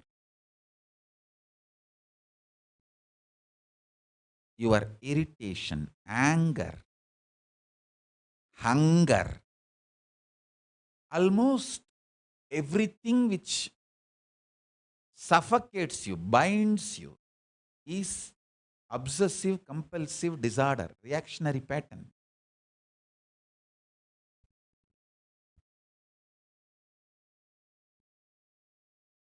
When I give a Guru Vak, I'll precisely put my hand on that only. See, only one Guru Vak, Bhagavan Reddy obeyed. I gave him one Guru Vak, stop watching movie. That's it. He asked me, can I watch this movie, that movie? I'll stop Telugu movie, but can I watch this devotion? I said, nothing doing. Stop watching. And I tell you, not only the wealth, the kind of a success, fulfillment, everything he is enjoying now is just because he obeyed that one Guru Vak. Just only one Guru Vak. And I know within next few years he will become billionaire. Not just millionaire, billionaire.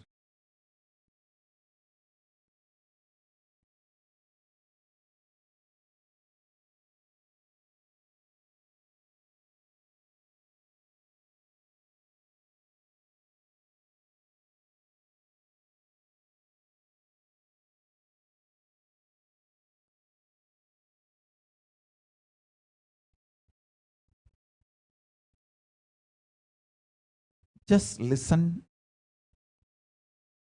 I am telling you the success stories of how breaking from your obsessive, compulsive, reactionary behavior liberates you,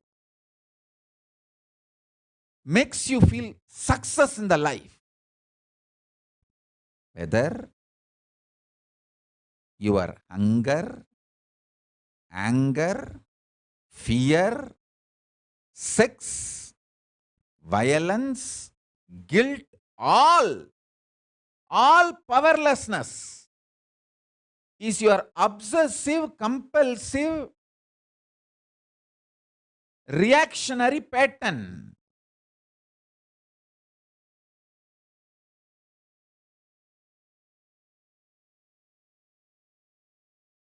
Same way I can give you the other side. How when people don't understand, their whole life is destroyed. One fellow, he was even brahmachari in the Kailasa, in Adi Kailash, in Indian Sangha. His name is Vishnu Bharani. I am telling the name because no other way. Only if I tell the name, you guys will understand. His father was a great devotee, very sincere devotee. He came and cried to me that his son is behaving very weird and somehow to heal him. So I studied his whole energy, father's energy and son's energy. Father has done some crime in his life. That karma is following him.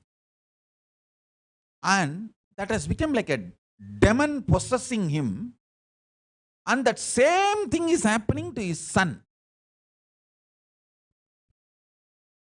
Because he is a great devotee, he somehow started strongly connecting with me.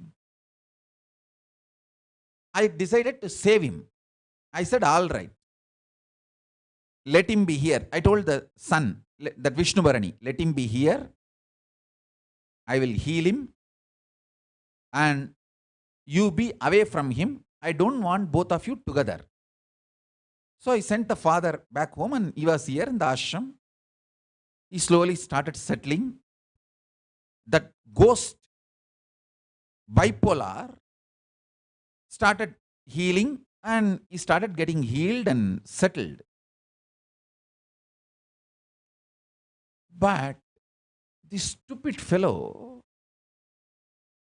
the moment he is healed and he becomes all right, his arrogance comes up and says, I'm going.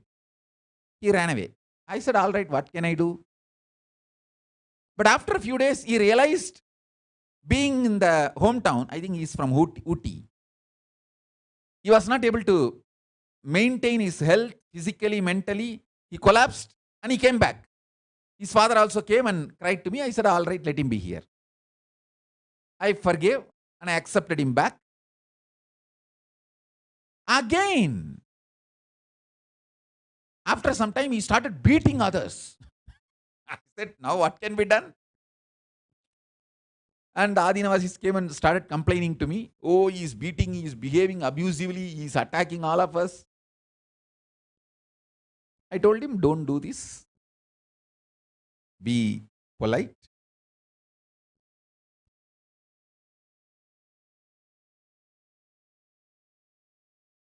I told all the Adinavasis also, just support him, it's okay, he is possessed and he will become all right. He was in Madurai that time, Madurai SSJP. I was not physically there with him. So I told it will take a little time for him to get healed. Just tolerate and support him, treat him, feel him that he is a patient and just support him. But that fellow has become so arrogant, he called his father. I told the father, hey, listen, both of you have that same ghost. And both of you are not understanding. If you guys are together, be very clear, one will kill the other. Unfortunately, both of them are not ready to listen. That reactionary, obsessive, compulsive, reactionary pattern, the ghost, the karma of his crimes has taken over them so powerfully. He took the son and both of them went. I tell you, maybe within few months, I clearly warned them. Both of you will kill each other. Actually, father died. I told him, see, both of you, the kind of energy you guys carry, you will trigger each other just by your presence with each other. In Hindu tradition, we have a great science called Jyotisha. That science is given for this purpose only. You can see what kind of energies run, what kind of traits run in that person and guide them. I told so much, but both of them, when they were possessed, both of them thought, I am asking the son to be in the ashram to make him work for me. Stupid fellow. He neither contributed nor worked. What a possessed fellow can work? And he's beating everyone around. I told the others to tolerate him. Finally, the father died just by the pressure created by the son. He had a heart attack and died. Not only that, immediately when I came to know that father died, the son realized what I said is true and he begged me, save me, save me. I said, all right, at least now come back to Rajapalayam Adinam. You be alone. Just be there doing some go-seva, all that. Settle down. But unfortunately, his arrogance, he did not come. Now he has actually become mad. Not only became mad, few days before he is sending me the message, you hand over the whole Sangha to me. I want to go for Pariviraj Yatra with the whole Sangha and you take rest. I thought, oh God. And then after a few days he is messaging. Everyone around me thinks, he is messaging that everyone around him thinks that he has gone mad. And he is afraid others are going to kill him. Now itself I am putting it on record. Be very clear. I am putting it on record. Still he is not killed. I am telling you, either he will kill others and go to jail, or he will be killed, or he will commit suicide. No other way. Because it has gone out of my hand. Nobody can save him. Nobody can save him.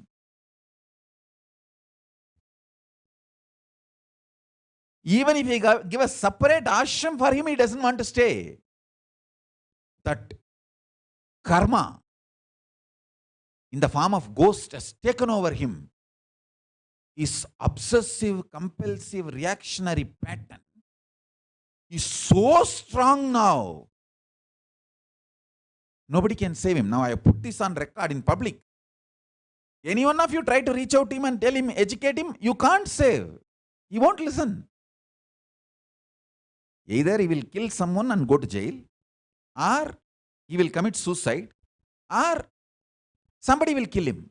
Because when he tries to attack and tries to kill someone, naturally they will, for self-defense, they will kill him. Unfortunate. Knowingly we can't save people. Obsessive compulsive behavior pattern is too dangerous. Extremely dangerous. Yesterday I have felt such a deep job satisfaction when I saved Indu Priyal. She is worthy of being saved because she is such a sweet person. She was actually literally getting sucked into a very dangerous, self-destructive, obsessive compulsive reactionary pattern.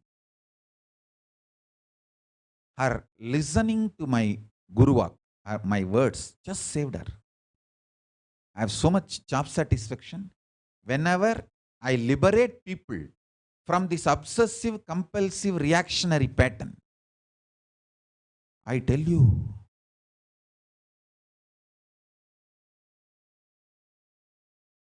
I can give you thousands of recently, Jyotika and Bhaktika. Bhaktika has so much anger towards everyone around her. I made a rule when the corona started in spreading in India. I sealed all the ashrams because I know even if you don't die by corona, your power manifesting ability will greatly be destroyed and drastically reduced if you are attacked by corona. So I sealed the whole ashram, all ashrams. I was so vigilant. But this Bhaktika, such cunning, extremely disobedient, anger, violence towards everyone. Bhaktika and Jyotika both. It's like a ganging up. Did not shut down the Tiruvannamalai campus just because I put them as in charge. They thought it's their ashram. Did not obey me. This just obsessive, compulsive, reactionary pattern. If some rule is put, we will not ask why, what, all that. We will just crash. We know how to cheat. We know how to break. So that gives a kind of a kick. Finally, who suffered? Bhaktika suffered corona. She did not die. One good thing. Good thing she is alive. But now, how much I have to work to make her do power manifestation, to recover her, to manifest powers. Same way Jyotika. So much violence on everyone around. She did not wait 5 minutes in Madurai SSJP for Annamaya to open the gate. So much anger. Oh, I have come. You can't open the door. Why are you making me wait? She just went away to Rajabalayam. They came and reported to me. I said, okay, let her face her obsessive, compulsive, reactionary pattern. She just fell into chicken pox. Only one pattern.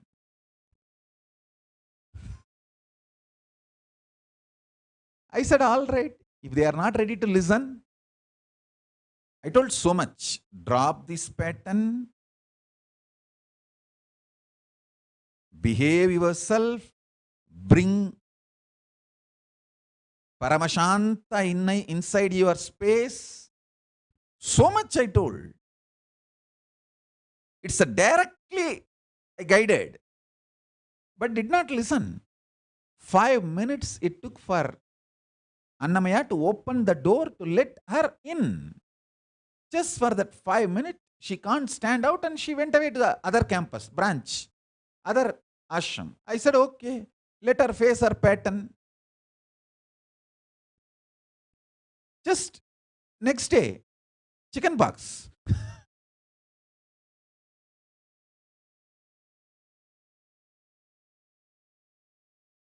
Yes, she will be out of chicken pox. I will protect her, heal her, all that.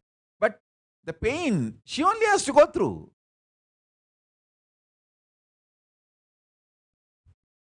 I can give you thousands of examples.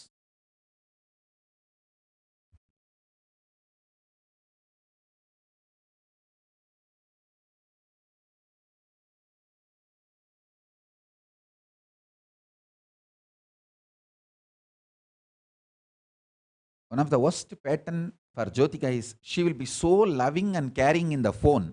Same person, if she sees in the directly, physically, face to face, she will literally destroy that person in anger and violence. She can't tolerate people. I said, this is your obsessive, compulsive, reactionary. Don't destroy yourself. Work on this pattern, heal yourself, and learn to live with people. If you drop this pattern and learn to live with people, you will manifest powers. She was not ready to listen.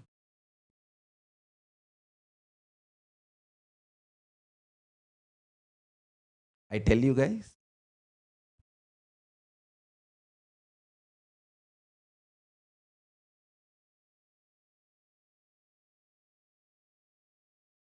some of the best people I have are those who broke all the obsessive compulsive reactionary patterns. I gave just few Guru walks to Guru Charana to break her obsessive compulsive reactionary pattern. She took 1 or 2 years to work on it, but when she broke that, she started manifesting such power. Anyone she talks, they get physically healed, mentally healed, consciously getting enriched. They become part of the Sangha. They are also enriched and they start enriching others. It's a power manifestation.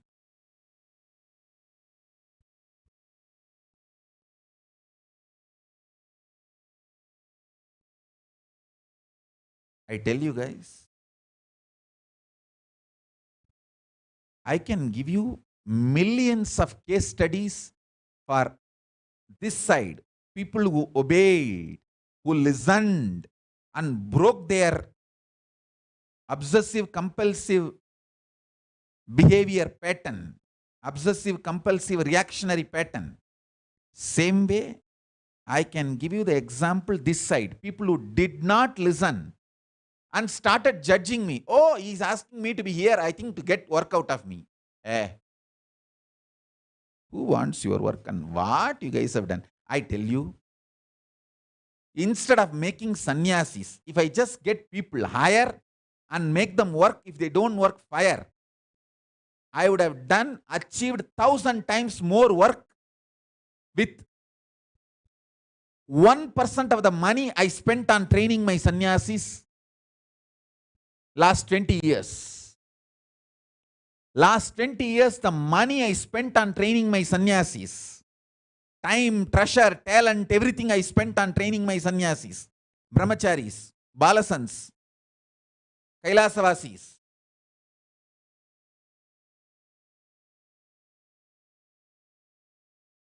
Even 1% if I spend and start hiring professionals, they would have done 1,000 times more work. In this training of the sannyasis, how much of wealth got destroyed? Not just their inefficiency, their violence. I know some of the fellows who are brahmacharis, when they are angry, they will destroy digital equipments like cameras. They will throw. I tell you, if I bothered about the productivity work, if I adopt the strategy of hire and fire, hire people, get the work done. If they don't work, fire. I would have got 1,000 times more work with just 1% of the money I spent on my sannyasis and the money they destroyed in course of their training. And not only that, these many of the Adinavasis, so-called Adinavasis who come, when they do big crimes like destroy too much money and too much things, they just disappear. Don't want to face.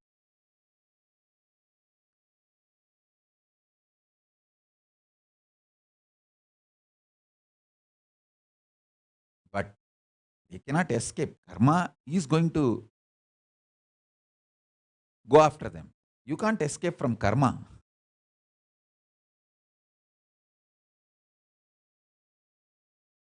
Only the Guru's protection will save you from karma.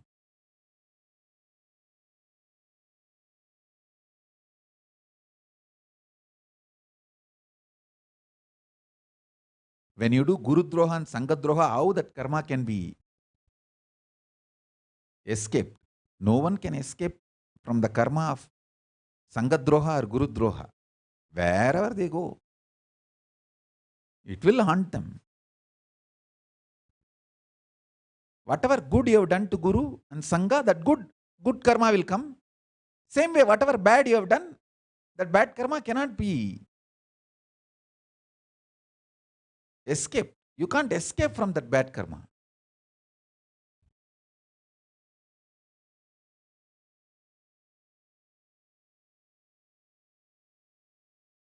Only an enlightened being does not have karma. Only an incarnation can save you from your karma.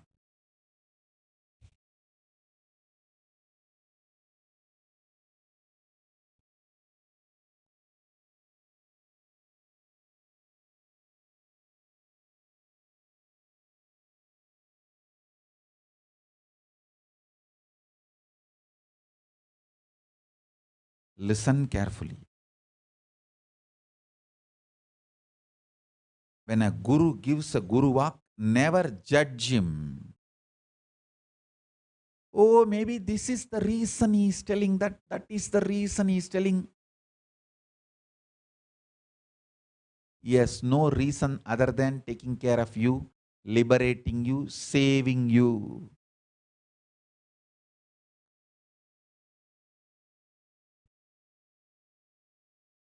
Many times I have told people, hey, this is the time you and your husband should be away from each other. You and your mother should be away from each other. You and your brother should be away from each other. Means when there is a karma trait, karma connection running through them, one agitates the other with extreme compulsive reactionary patterns.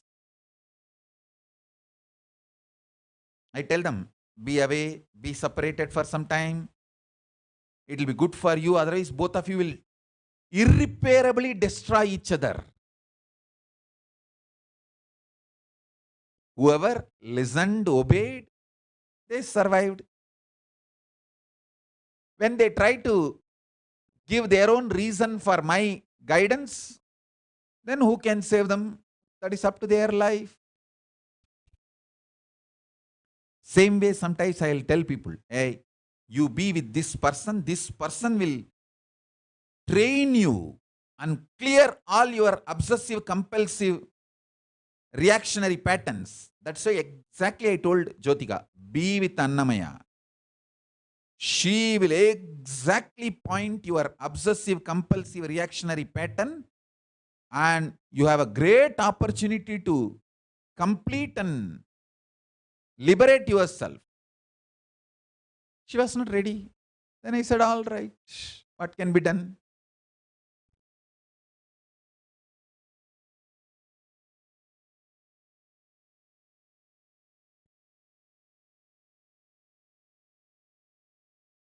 Guru walk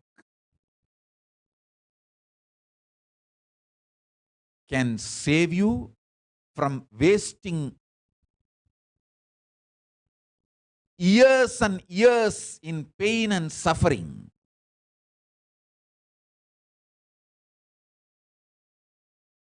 In your obsessive, compulsive, reactionary behaviors and patterns. Same way,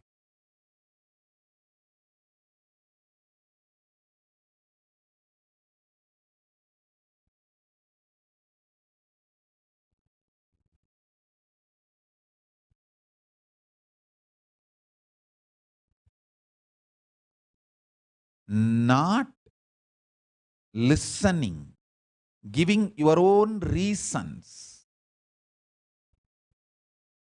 for Guru walk, and not listening to Guru walk, and not breaking this obsessive, compulsive, reactionary behavior pattern, suffocating yourself. Who can save you? I don't know.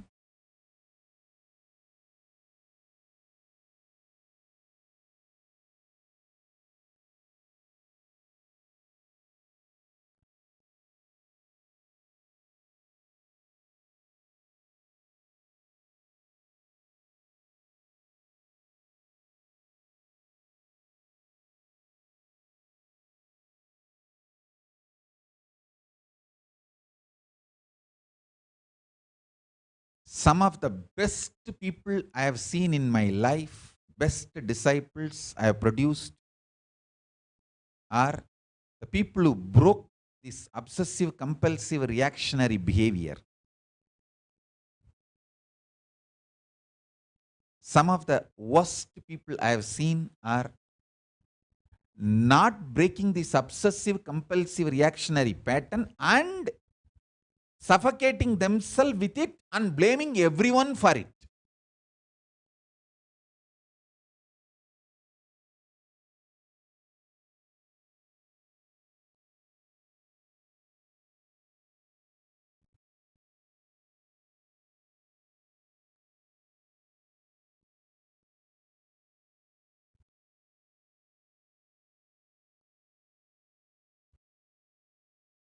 Sometimes the instruction will be too simple. Once Dhyanatma was suffering in a pattern, I just told her, you shave your head, that's all. Just shaving the head. She became all right, completely all right from that pattern.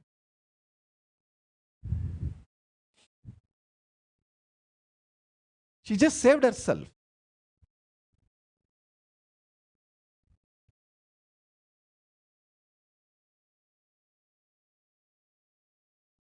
Sometimes even repeatedly advising people don't listen.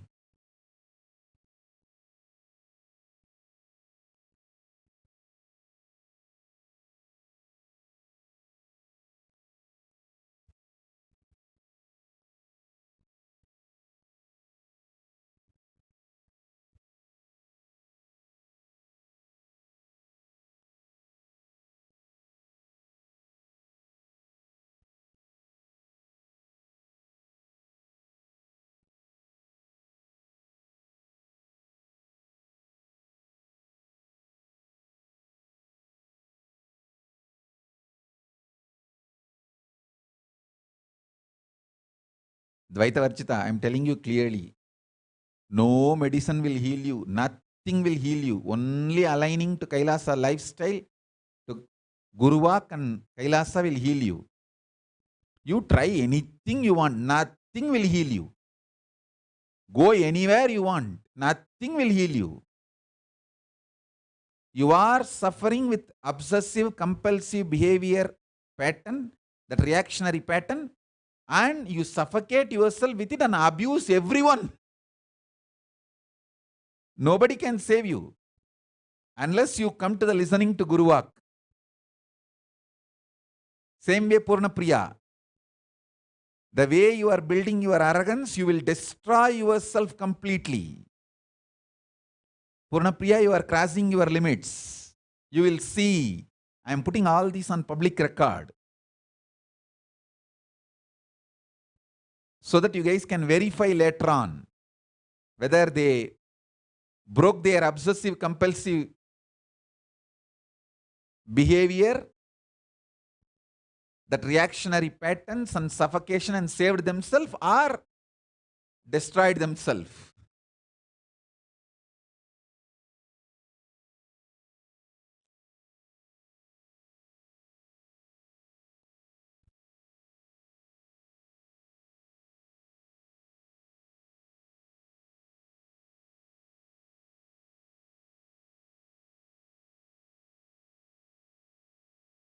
People think their obsessive compulsive reactionary pattern is very cute, and they identify themselves with it and they feel that is their freedom.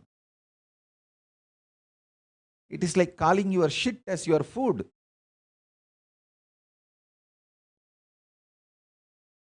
Your shit can never be your food.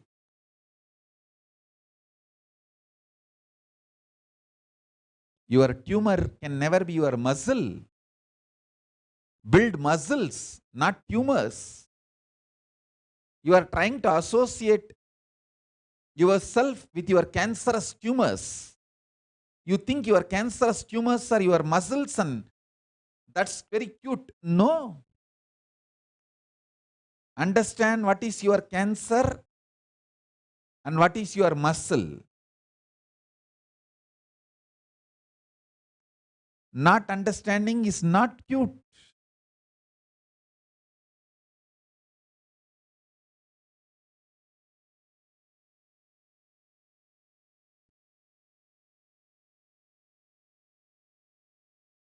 when you don't understand and don't listen to Guru Vak, the way you destroy yourself becomes irreparable, irretrievable.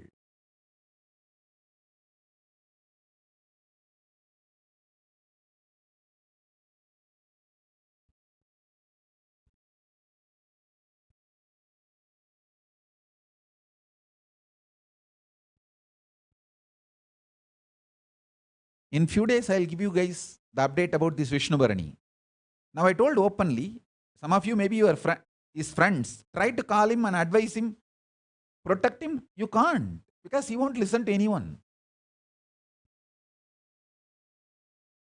That karma, that ghost has taken over him. It has already killed his father. Now it is running through him. I felt so bad because I told the father so many times, hey, don't you understand? You already tried. He came back when he thought he is all right. But what happened in few days, you know. Why are you doing this to yourself? He thought, oh, my son has become now all right. Why should he not work for me? Why should he work for Swamiji? Hey, he's not working. He's only hitting at everyone.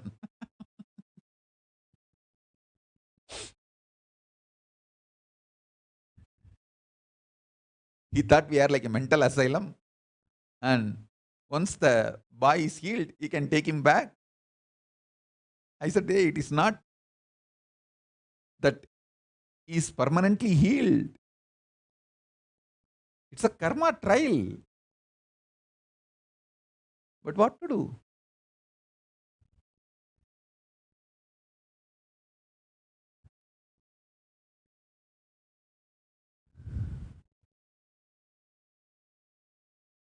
Even after his father died, only few days he had that clarity. Oh, I missed the life. But then again, the delusion came back.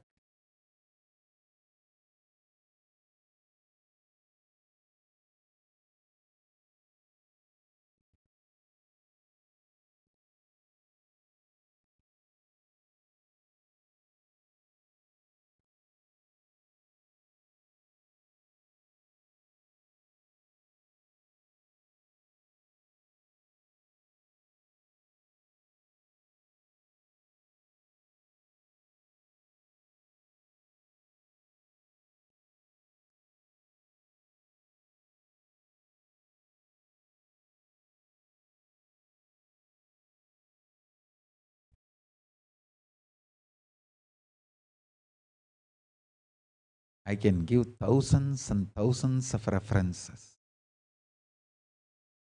How people destroyed themselves with this reactionary, suffocating, compulsive behaviors. And how they flare up with that reactionary, compulsive, suffocating behavior.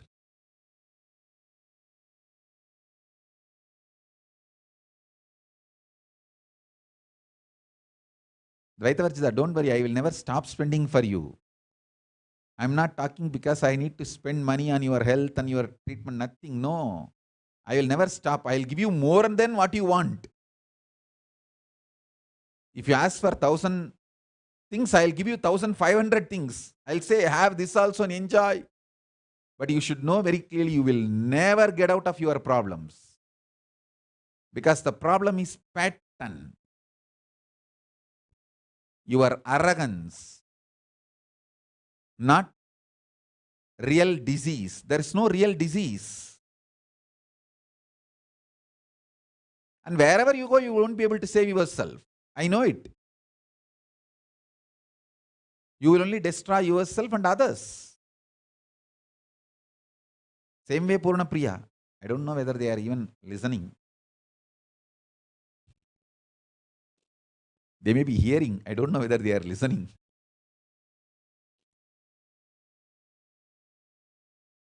I can give 1,000 examples.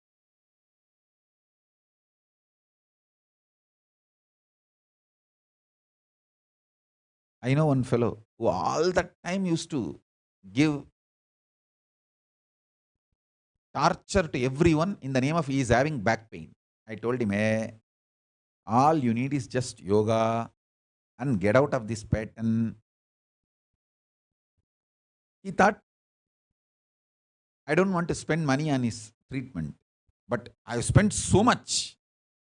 And I never said no for money or treatment. I said, have all treatment you want, but no treatment will help you. Know that very clearly. It's a pattern.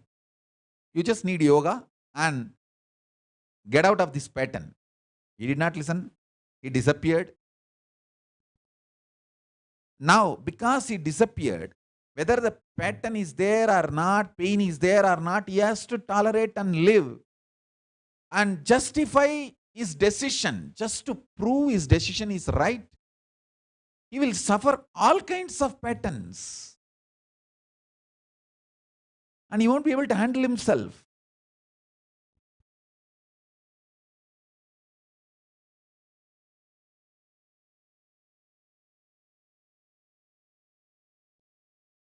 I have seen all kinds of people, and now almost 27 years of public life from 1996, and 41st Chaturmasya is coming.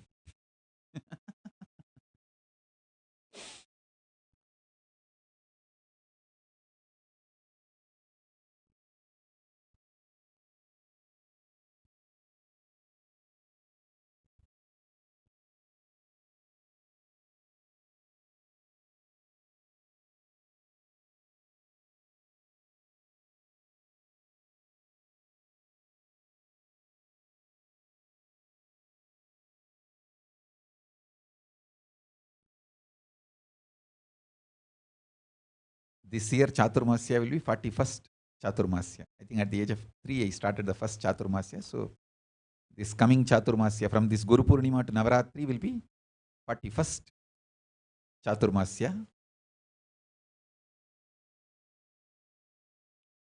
This 41 years of spiritual life and 26 years of public life, I have seen all kinds of people.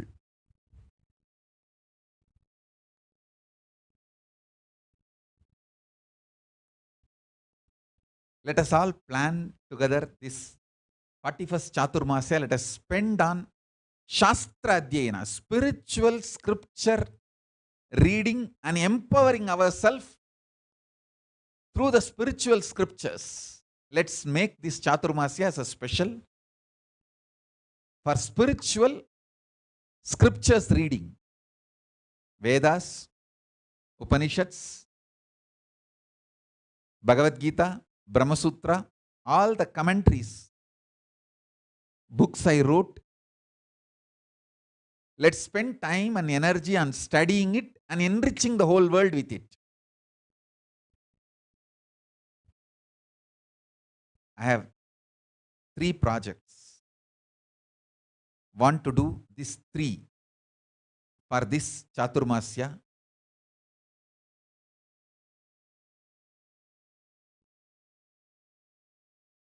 All over the world, at least in 100 countries, I want the Rathotsava to happen. Like taking the chariot, how we used to do in India, Kodikan Darsana Radayatri.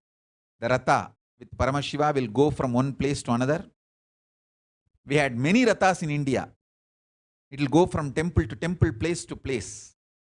And we had, even in Malaysia, we had Ratha, Rathotsava.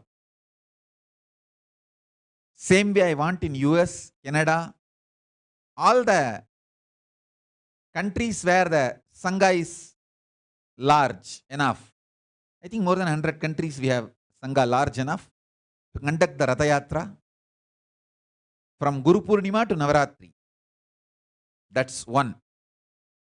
And from Guru Purnima to Navaratri, I want all the 100 countries, Annalayas, to be open to people. Give free food with the free library.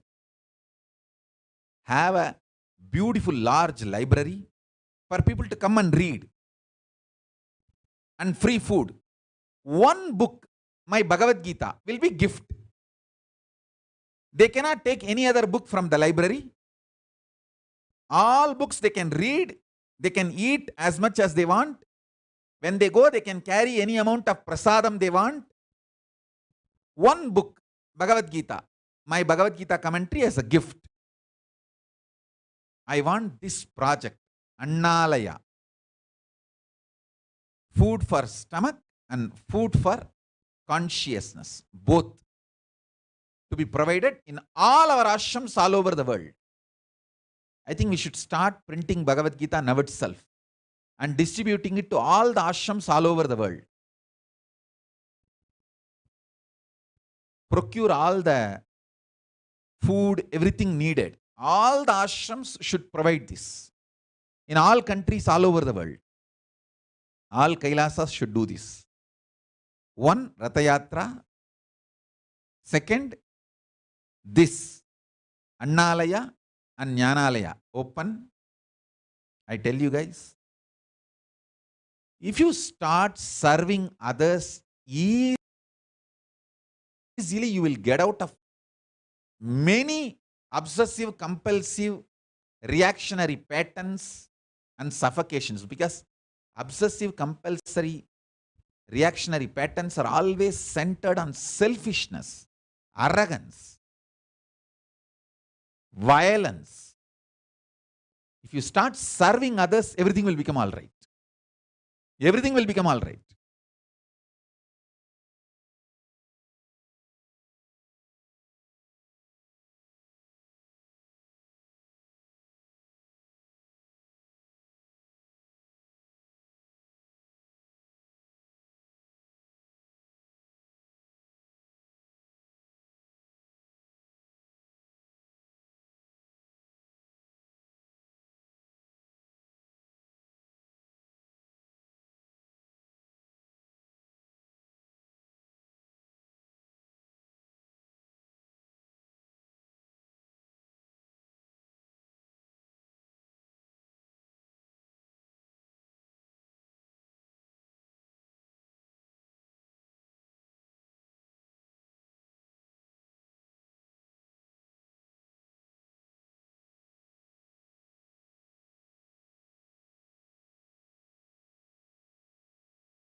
Listen carefully.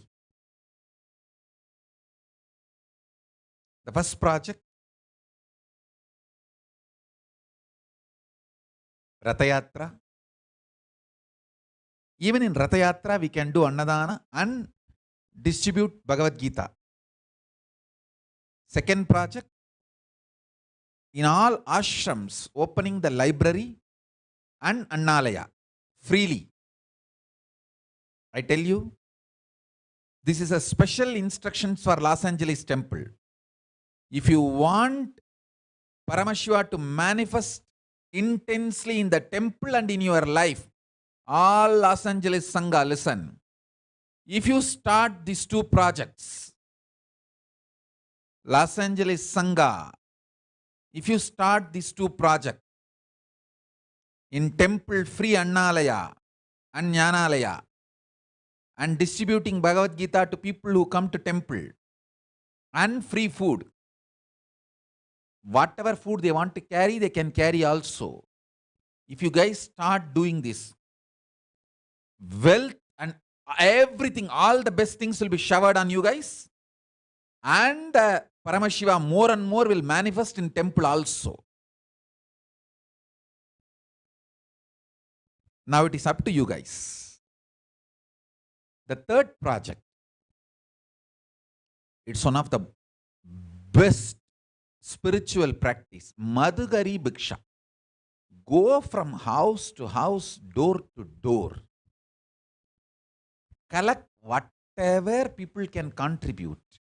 One handful of rice, $1, or any small 1 kg vegetable, anything people give. It is not just fundraising. That is the way to reach out to people. I tell you, begging is the best non-violent spiritual way of mobilizing a spiritual movement, mission. Now I revealed this secret. Begging is the way. I led this whole spiritual revolution, this revival of Kailasa.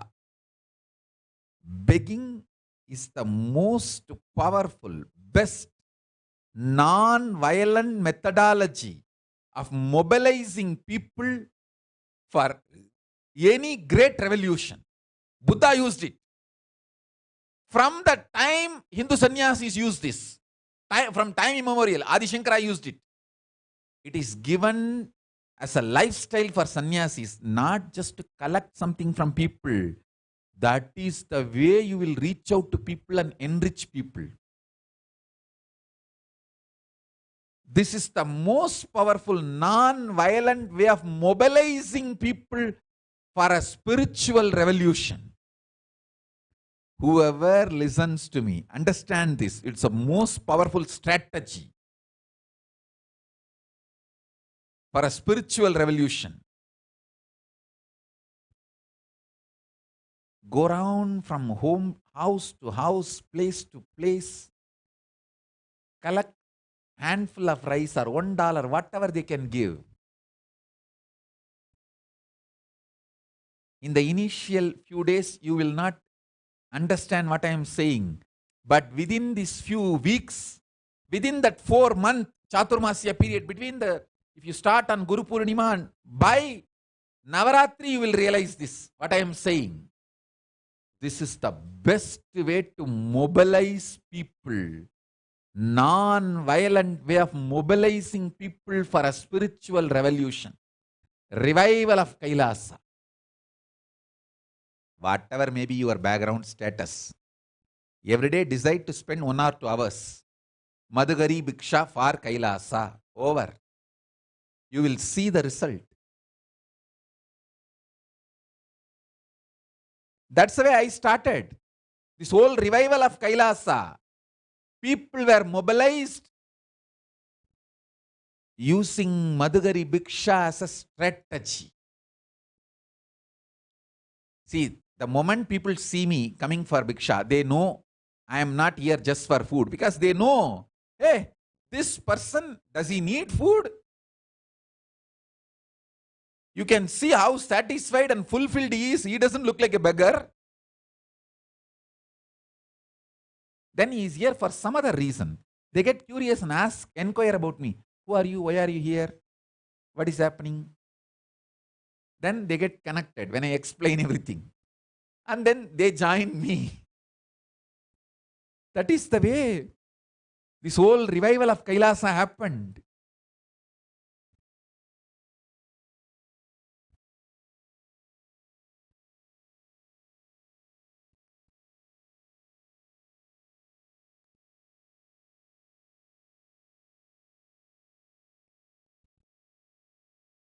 I can tell with all pride. நாங்க பிச்சை எடுக்காத ரோடே இல்ல, நாடே இல்லடா.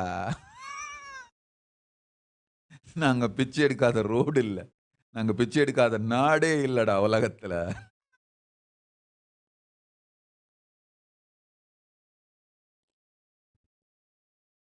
That is the way, the most non-violent way. I mobilized people from all over the world for this great spiritual revival of Kailasa. This great spiritual revolution, Kailasa.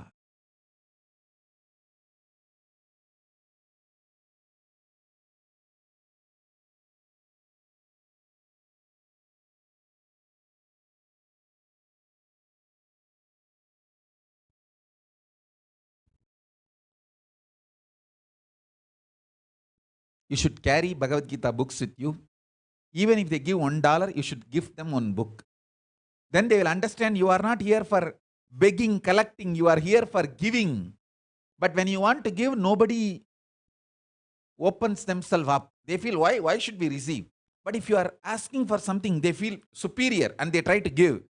And then after they give, if you give the book, they say, okay, give. If you directly give book, they don't want to listen. They don't want to hear. They think you are here for converting people. You are here for brainwashing people. You are here with some cunning strategy. Go with a begging bowl and ask them something. Then they open up. When they give something, give them this book. This is a prasada, please have it. That's it. If you beg, you will open more number of people's heart than if you gift Bhagavad Gita to people. Begging is the most powerful non-violent strategy for mobilizing people for spiritual revolution. You would have never looked at begging from this angle.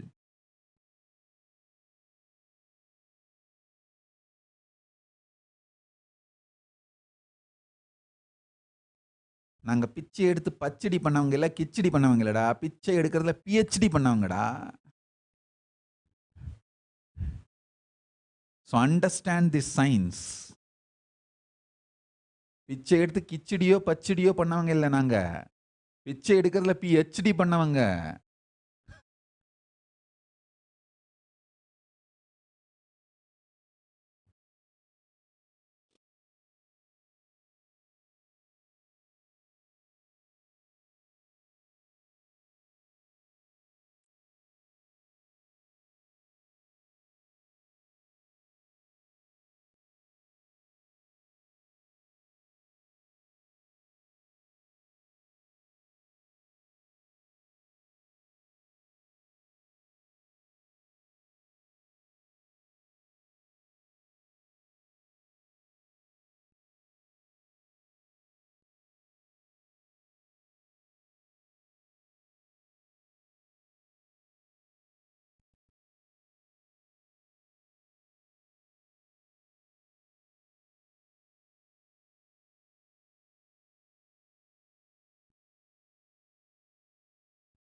Let us plan for this 3 project.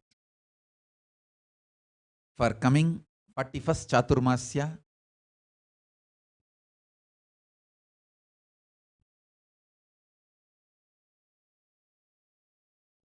so with this, the essence of today's satsang is break from all obsessive, compulsive, reactionary behaviors, patterns, and stop suffocating yourself and stop blaming others for your suffocations and stop using others' name. Oh, they put this pattern on me, this person put this pattern on me. Dvaita Varjita, for you only. Stop blaming others. This person put this pattern on me. That person told me to be like this. Stop blaming others.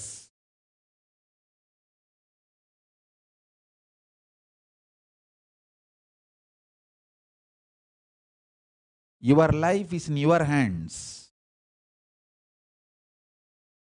Blaming others will not save yourself.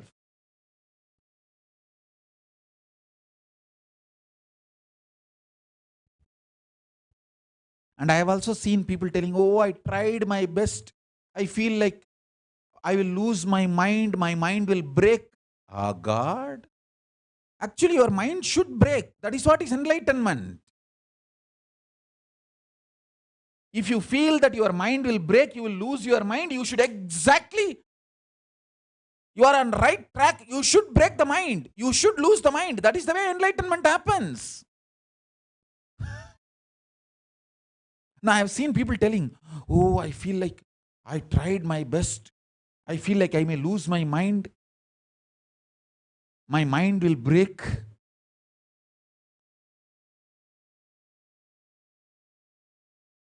Actually, you should lose your mind. That's the way enlightenment happens. You should break your mind. That's the way enlightenment happens. Enlightenment is the state beyond mind. Oh, I tried my best. There is nothing called trying your best. Simply doing it is the only best. Nothing else can be called as best.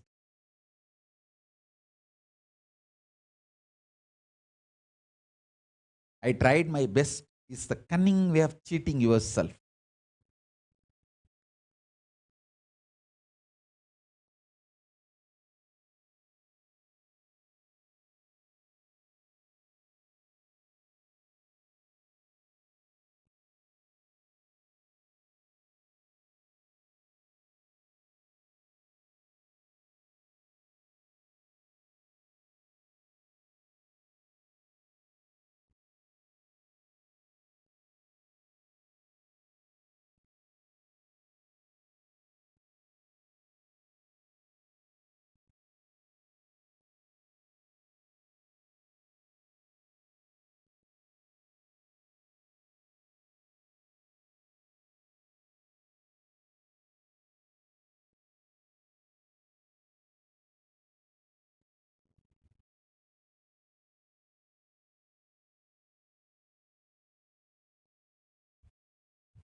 With this, I bless you all.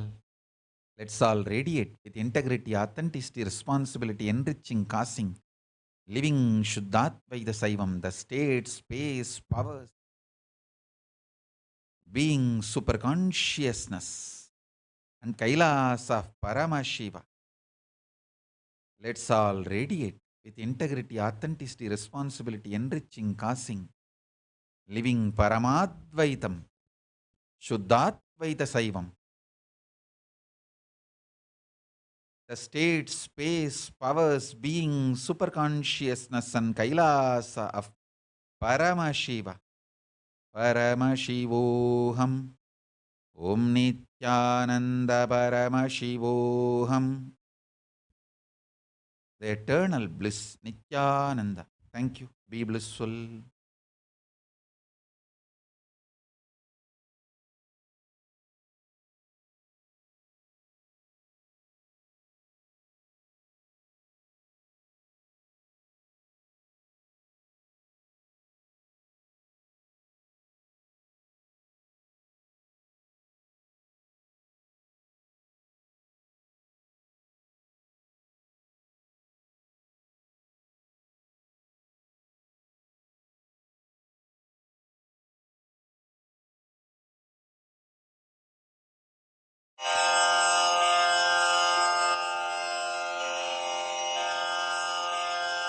श्रीकैलासोन्नतद्वादशान्तश्यामलापीठारूढ श्रीमीनाक्षिसुन्दरेश्वरा भिन्नस्वरूप परशिवपुत्ररत्न Kumar गुरुमण्यतुल्यावतार श्रीपार्वतीस्तन्यपानलब्धदिव्यज्ञान विश्रुतसकलनिगमागमसारभूतद्राविडवेदप्रवक्त्रे श्रीमत्परमशिवकरुणासमधिगतमुक्तामयचतुरश्रयान् गीयमानछत्रचामर श्रीचिह्नकाहलादिसमस्तबिरदावल्यलङ्कृत ज्ञानविज्ञानचक्रवर्ती सर्वजनसङ्घसद्यो निर्वाणदीक्षाव्ययापवर्गवर्ष विश्राण Jimuta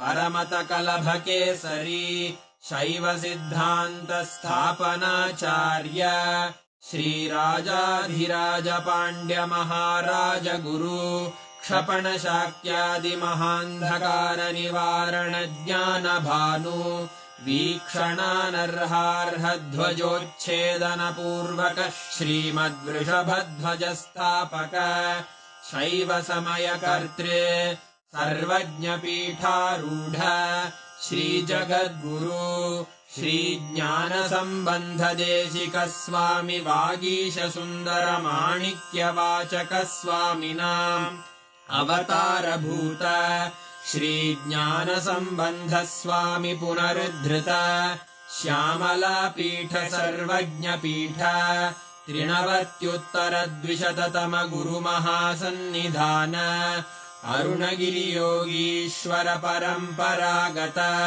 Arunachal सर्वज्ञ पीठ गुरुमहासन्निधान कैलास परम्परागत काञ्ची कैलास सर्वज्ञ पीठ त्रयस्त्रिंशदुत्तरद्विशततम गुरुमहासन्निधान नित्योत्सव नित्यमङ्गल नित्यकल्याण नित्यरजित कैलास परम्परागत आदि कैलास नित्यानन्द पीठ महासंस्थान महासिंहासन पीठ कर्तः साक्षात् श्री परमशिव समुद्भूत कैलास परम्परागत वैवस्वतमनु इक्ष्वाकु हरिश्चन्द्र भगीरथ श्रीरामचन्द्र शूरसेन इत्यादि अनवच्छिन्न सार्वभौम चक्रवर्ति परम्परागत चतुष्षष्टि योगिनी मण्डित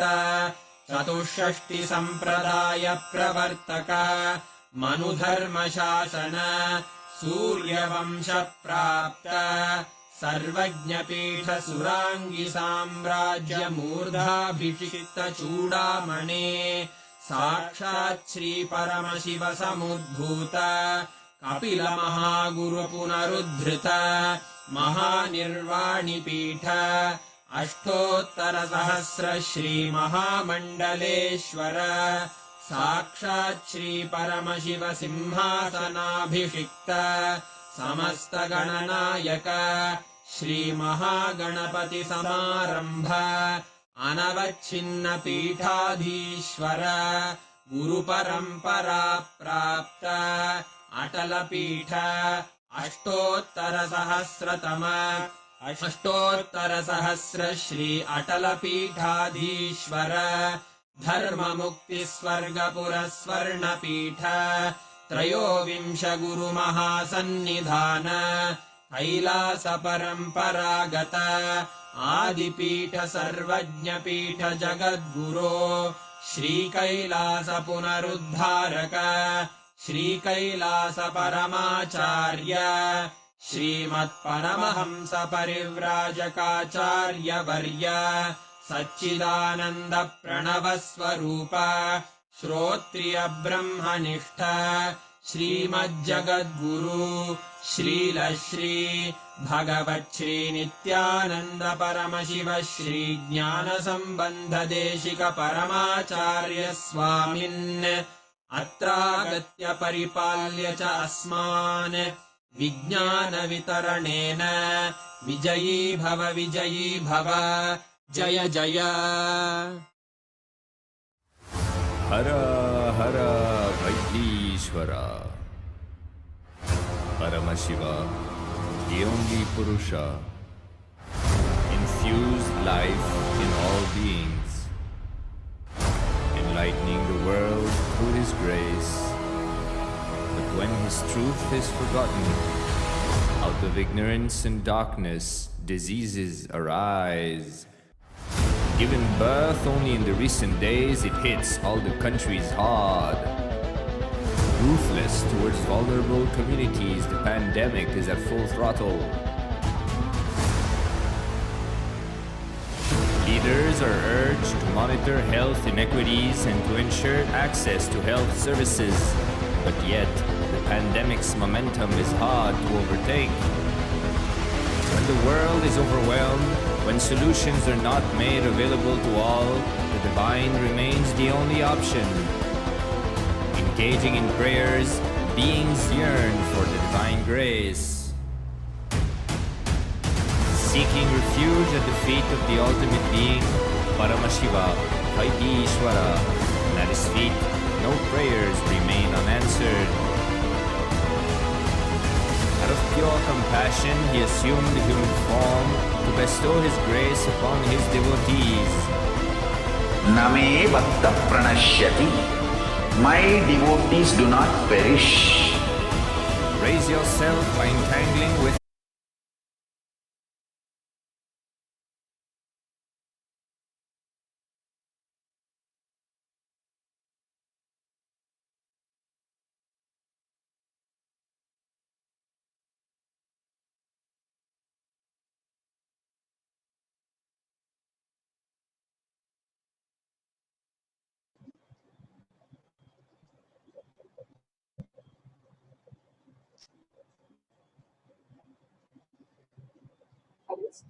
of Supreme Pontiff of Hinduism, Jagadguru Mahasannidhanam, His Divine Holiness, Bhagavan Nithyananda Paramashivam. Let's start with the Sadguru Vandanam.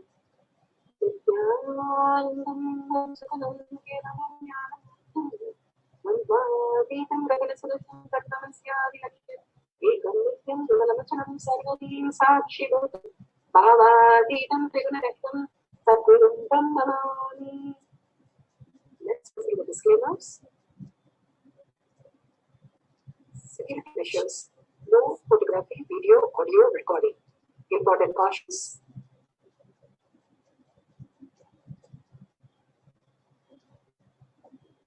Please be aware of the important cautions.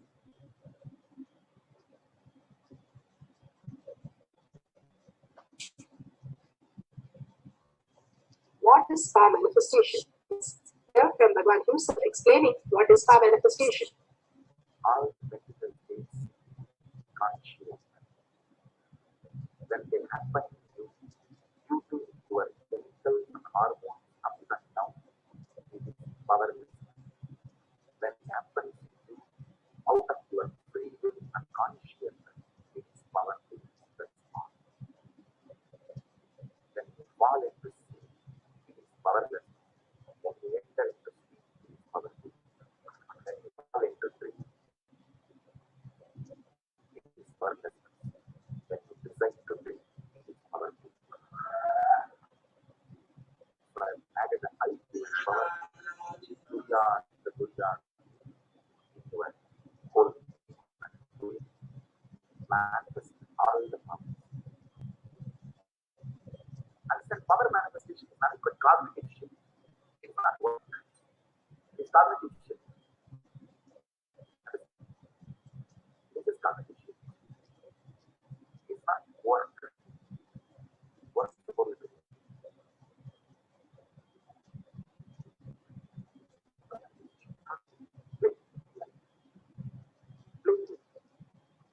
Being alive, static matter, dynamic activity, strategic existence, all these things have no boundary. You are one with it. You are alive in everything. Everything listens to you. Everything decides as you want. Power manifestation, cognitive shift, raising your frequency, not work. Now let's understand who is Paramashiva. Bhagavan himself has beautifully explained the Paramashiva in all of us. Paramashiva, thus manifestation, maintenance, rejuvenation, pulling out of delusion and liberation. He resides in his supreme Paramashiva Swarupa as Ajom, Radhom, unborn, beyond form, formlessness. Is Paramashiva Swarupa.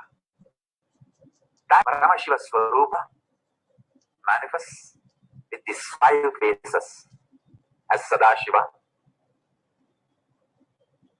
Tatpurusha, Vamadeva, Ahora, Satyojata, Ishana. 5 faces he manifests. and does the Panchakritya, Srishti, manifestation, Sthiti, sustenance, Samhara, rejuvenation, Prabhava, pulling out delusion, Anugraha, liberation. Understand? It does all these 5 jobs.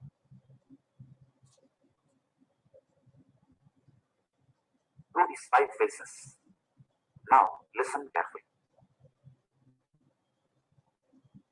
Tatpurusham, Vamadevam, Satyojatam, Apuram, Imanam. These 5 phases, thus Panchakratyas. Each phase, each dimension is not just one F-A-C-E phase, P-H-A-S-E phase. It's not just F-A-C-E, P-H-A-C-E. Understand? The creation, not just creation getting created, even sustenance need to be created, destruction need to be created, and pulling out of delusion need to be created, liberation need to be created. Then creation, manifestation need to be maintained. Maintenance, sthiti itself need to be maintained. Destruction, samhara, the rejuvenation need to be sustained, maintained when it is happening.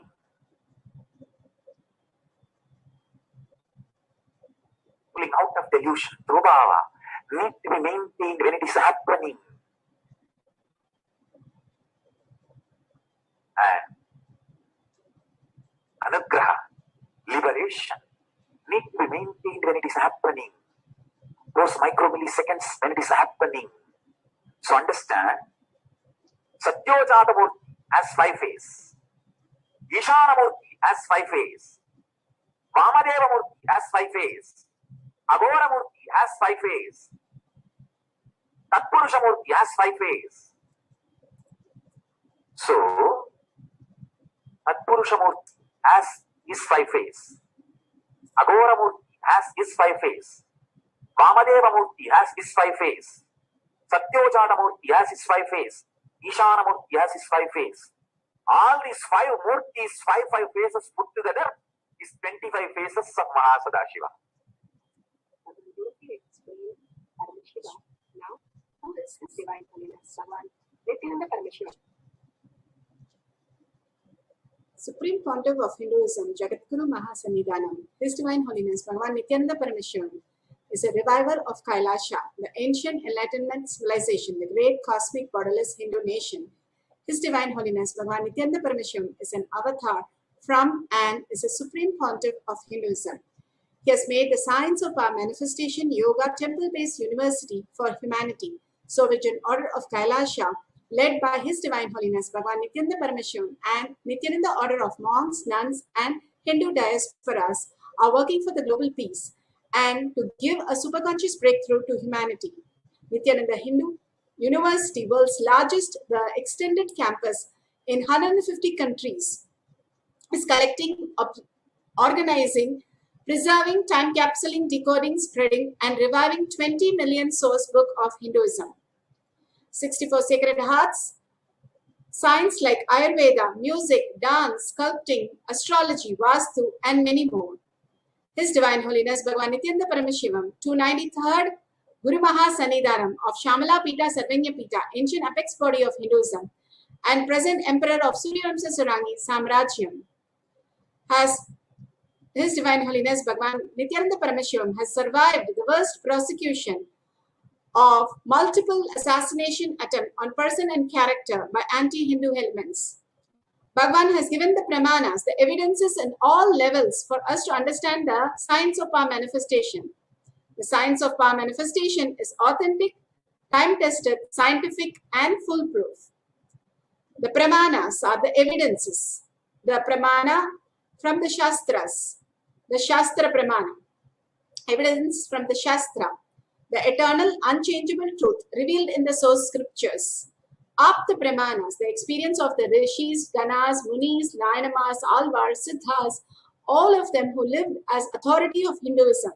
manifesting all the powers of Paramashivam, which is time-tested, verified, and scientific. Atma Pramana, account of His Divine Holiness Bhagavan Nithyananda Paramashivam's this millennium's avatar's personal experiences of the power manifestation, his very own Leelas. Shakshi Pramanas, experience of the millions of disciple, devotees, followers all around the world initiated by Bhagavan into the science of our manifestation. Pratyaksha Pramana, the scientific study measuring the effect of being in the enlightened state. Bhagavan has beautifully given the different levels of Pramanas, the evidences of how power manifestation simply happens just by clearing the patterns from the Guru Vak. Let's go to the Shastra Pramanas. Satsangh, verse number 15. Bhagavan Paramashiva translates, within such a yogi who established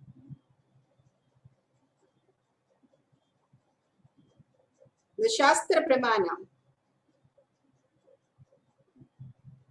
the evidences from the Shastras. एवमेकात्मभावेन संस्थितस्य तु योगिनः सर्वज्ञत्वं प्रवर्तेत विकल्परहितस्य तु. This is from Samyanyato Agama, verse 15, all knowingness in all its fullness. Bhagavan Paramashiva says, within such a yogi who established himself in absolute non-dual oneness with Lord Shiva and who keeps himself free from all sort of differentiation notions, that the excel supreme power of all knowing, Sarvangatva, gets unfolded in all its fullness. Beautifully here he says, keeps himself free from all sort of differentiating notion. How Bhagavan said, how we have obsessive, compulsive, reactionary, destructive patterns that constantly we are throwing a tantrum, our own karmas, and those which are being possessed by us, and we think that is us and get deluded more and more and destroy ourselves, completely destroy ourselves. The more and more the pattern grows in us, the more and more we are destroyed. And Bhagavan says how simple Guru Vak can break those patterns and simply manifest as the ultimate reality. Bhagavan is giving us the most beautiful space for us to break all the pattern and just be in the space of oneness with Paramashiva. How when Prahlada was born, he could have chosen just become his father and supported him. But he took the whole space, even as a born child. He took only what Narada told him, that Vishnu is everything, and simply lived that as ultimate. Each time the incarnation takes the greatest step of manifesting their Leelas to tell us how we can just break the pattern by simple reminder of certain vows, and we can simple obedience makes it destroy everything and manifest our life the way it should, beyond the patterns and beyond the mind, into this super consciousness being itself. More and more how we struggle with the pattern, again and again falling into that, and again when the delusion happens, we forget everything and destroy ourselves. And after we destroy, Bhagavan says, running a car without a brake and a steering wheel, and we crash. Once we crash, we realize that, oh my God, I made a big mistake. I should have listened to Bhagavan. And then we raise ourselves and say, oh, again, when Bhagavan heals us, we say, oh, everything is fine. I just had a small issue in life. Why not everybody have? Again, we fall into it. And Bhagavan again pulls us out. So beautiful. The very nature of Bhagavan is to pull us out. The very nature of us is destroy ourselves. If we break that pattern of destroying ourselves, Bhagavan says you'll be liberated, and simply all that you need to manifest will happen through you. Let's go to the Apta Pramana. Apta Pramana, here beautifully Sri Rama, how he manifested, breaking all that and he got all his boon realized. Sage Vishwamitra gives the knowledge of Shastra and Astra to Lord Rama that empower him with the knowledge of the divine weapons, Divya Astras. Sage Vishwamitra was satisfied with the behavior of Rama in obliging Sri Rama, Lord Rama, the avatar, is obeying the orders of the elders and performing the act that is assigned to him, gives many weapons to Rama, called the Shastra. Even as avatar, they play this Leela for us to make us understand. When we go as under Guru and Guru gives the Guru Vak, simply following those few steps makes us liberated and showers us the reality that we need, particularly those things that we need, otherwise we would have destroyed the whole life. And they give the astras for us to understand the higher reality. Astra, the weaponry, and categorized mainly into two types. One is the Shastra, the weapons like swords and different things. The other is the projectile missiles invoking by reciting the hymns. Thus, Lord Rama gains this knowledge of Shastra, Astra from the sage Vishwamitra. This is from Valmiki Ramayana, obedient role to get the knowledge of this. He is the person who is ruling the whole universe, maintaining the whole universe, the Vishnu avatar. But here he plays the Leela. Bhagavan himself has played the Leela, he says, as he goes for the Madhubakari Bisha and reviver of the Kailasa.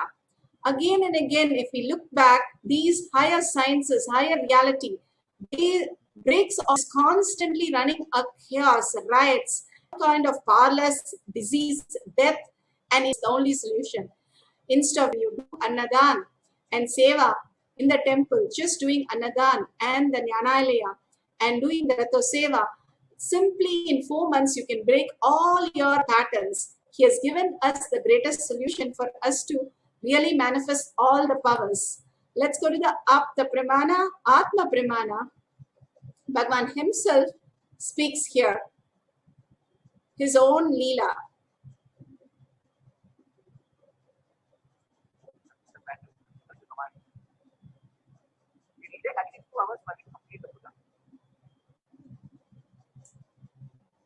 I cannot practice Buddha, of course, because as a thing I have been doing. That's different. I cannot practice cleansing. There are many methods and things. I cannot do Ajapa. By the time I repeat the mantra second or third time, already samadhi. But still I practice something. That is absolute something. Understand? To understand the importance of this process. Whether I am not talking about ample submission, the attitude of imbibing you need to have in front of the Guru. No. That is secondary. I am not even talking about that. Have that attitude in everything. When you look at a building, have the attitude of imbibing. You will imbibe whatever you need to from that. You will be enriched. When you need, the file will come up, your book. Start with that attitude of imbibing. Whatever you are imbibing, let it be part of it.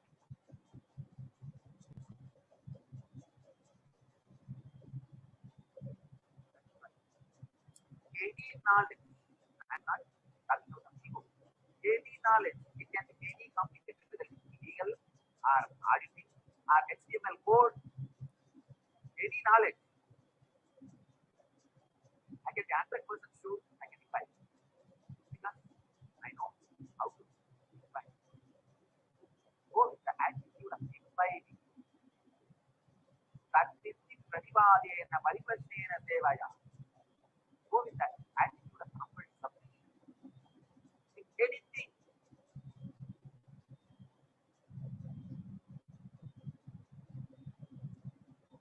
Beautifully, Bhagavan says how you go with the attitude of imbibing and simply everything will be your part of your knowledge. And here we have the Shastra Pramana. Shastra Pramana, where the millions of devotees, disciple, followers all over the world, how Bhagavan said he has healed millions of diseases and he has made people enlightened just by asking them to follow simple Guru Vak. Here, his initiated disciple have got many things correct that she had downloaded just 4 lines from an unknown topic, describing the power of Sarvanyatva. 4 lines of an unknown topic she has downloaded, and simply it matched exactly what all she got it right. Let's go to the guidelines. If you have Jnananjan, you can apply in your third eye and your temples, a pencil, paper, and partner, so that you can ask them to give you some topic which you had no idea of, and you can simply download the whole science. Let's go to the guidelines. If you have a camera, please get the timestamp app on it so that you can record all these moments. Every time you record all these moments and play it back, all the super consciousness that you have manifested simply again and again mirrors in you. So don't miss these moments of recording all these great things that Bhagavan is downloading in you. Ask the partner to show an unknown topic, scan and write 4 lines on that point through the third eye. Verify with the partner if the 4 lines matches as Googling information exactly what it is revealed. If it matches exactly, you have manifested the power completely. If you just feel some Kundalini energy or few words are correct, you've started manifesting, start celebrating. And start celebrating by sharing your video, authentic video, with your friends and family. Again and again, you will start manifest more powers in more depth. Let's go to the instruction. Sit straight with your head, neck, and spine in a straight line. Bring your awareness to your third eye. Again and again, when you remember Paramashiva, and simply you will be out of all that incompletion. More and more absolute unclutching. When we have the Guru Vak, simply so many reactionary patterns just dissolve and disappear from our life, and we start manifesting the ultimate. So absolute unclutching happens and complete completion happens whenever we start following the Guru Vak. 3 Guru Vak that Bhagavan has given already for Chaturmasya. Participate in anything for the whole reactionary pattern and a life-changing happening for us. We don't have a $1 million program to do that. Just simple 4 months of the 4 things that Bhagavan has beautifully said.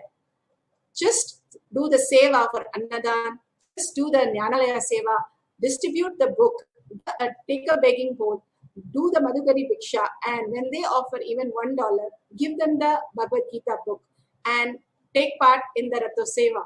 Doing all this removes all our reactionary patterns and simply liberates us. Just 4 months of this, our life will be transformed into the ultimate space of oneness with Paramashiva. What a beautiful gift. Nothing happens in 4 months except chaos and confusion. Here, Bhagavan has given liberation just for these 4 months. If we hold that space, simply we'll manifest the highest reality, the superconsciousness breakthrough. Absolute unclutching and complete completion from the outer world again and again for a few minutes. When you manifest these powers now, just reside only as Paramashiva, no other visualization, verbalization, only the moments of the Satsangh. Contemplate thoroughly on that. Be intense of holding that space continuously for some time till you manifest the powers. That is the biggest tyaga, that Paramashiva is the only space.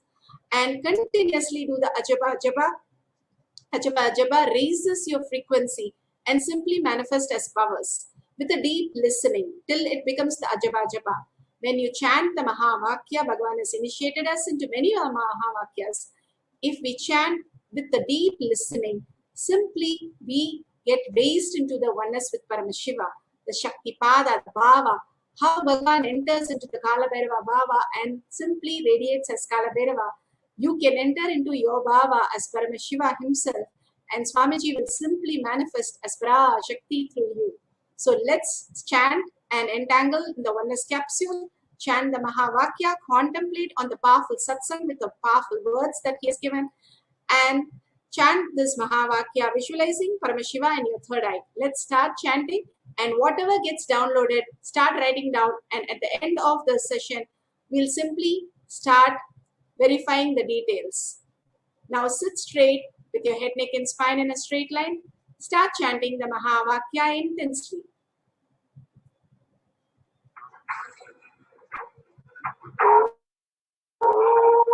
Nithyananda Paramashivoham.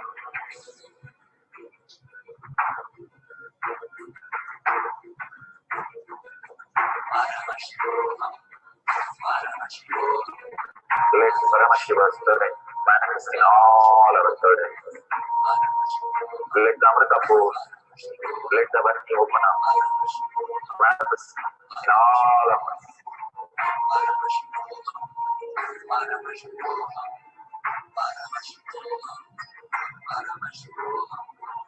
Let Paramashiva overthrow, manifest the powers in all our third eyes.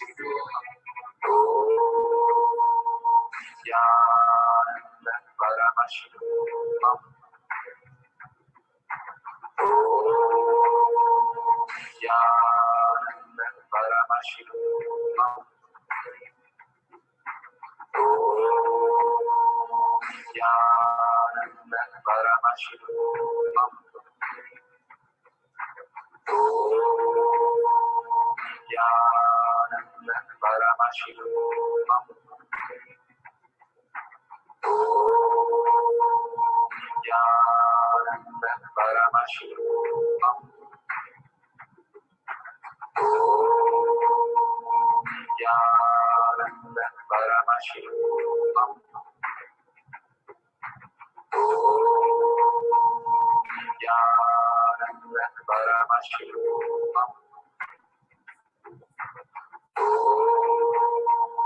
Nithyananda Paramashivoham. Nithyananda Paramashivoham. Nithyananda Paramashivoham. Nithyananda Paramashivoham. Nithyananda Paramashivoham.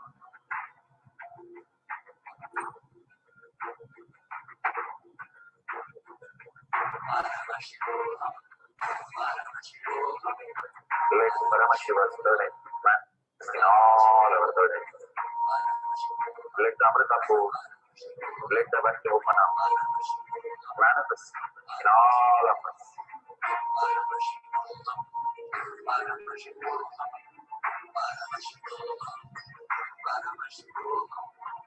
Let Paramashiva overthrow, manifest the powers in all our third eyes. Nithyananda Paramashivoham.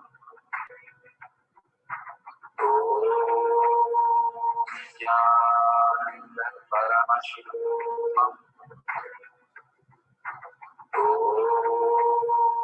Nithyananda Paramashivoham.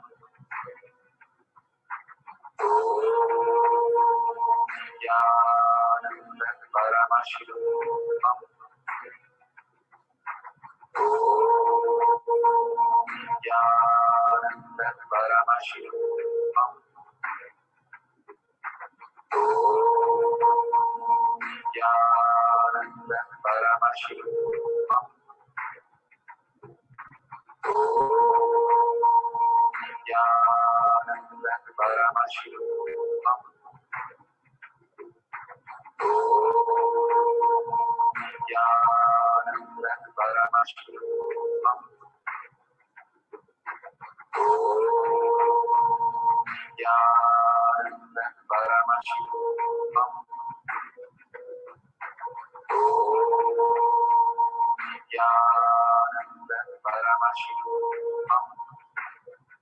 Paramashivoham. Nithyananda Paramashivoham.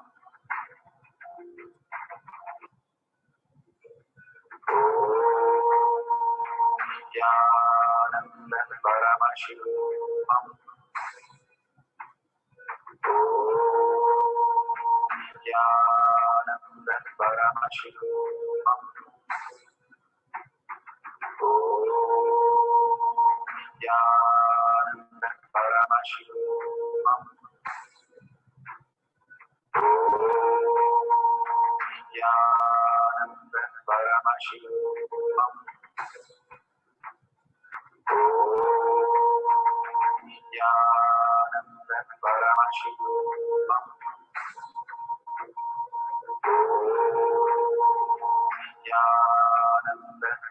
Paramashivoham.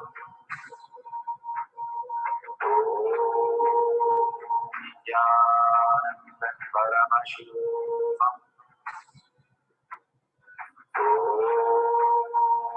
Nithyananda Paramashivoham. Nithyananda Paramashivoham.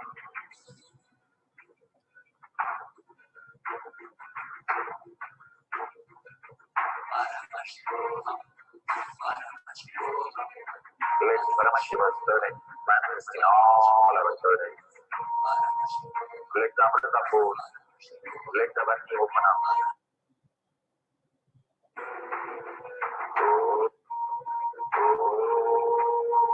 Nithyananda Paramashivoham. Nithyananda Paramashivoham. Nithyananda Paramashivoham. Nithyananda Paramashivoham.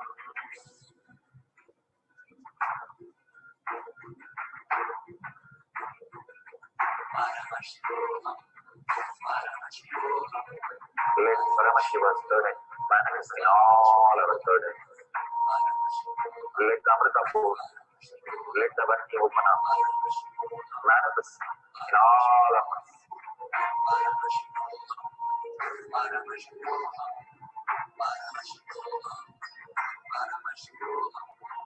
Let Paramashiva overthrow, manifest the powers in all our burdens. Nithyananda Paramashivoham. Nithyananda Paramashivoham. Nithyananda Paramashivoham. Nithyananda Paramashivoham. Nithyananda Paramashivoham.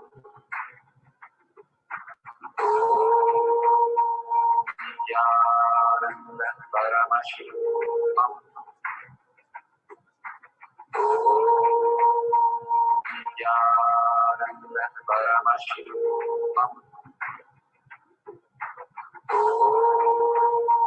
Nithyananda Paramashivoham.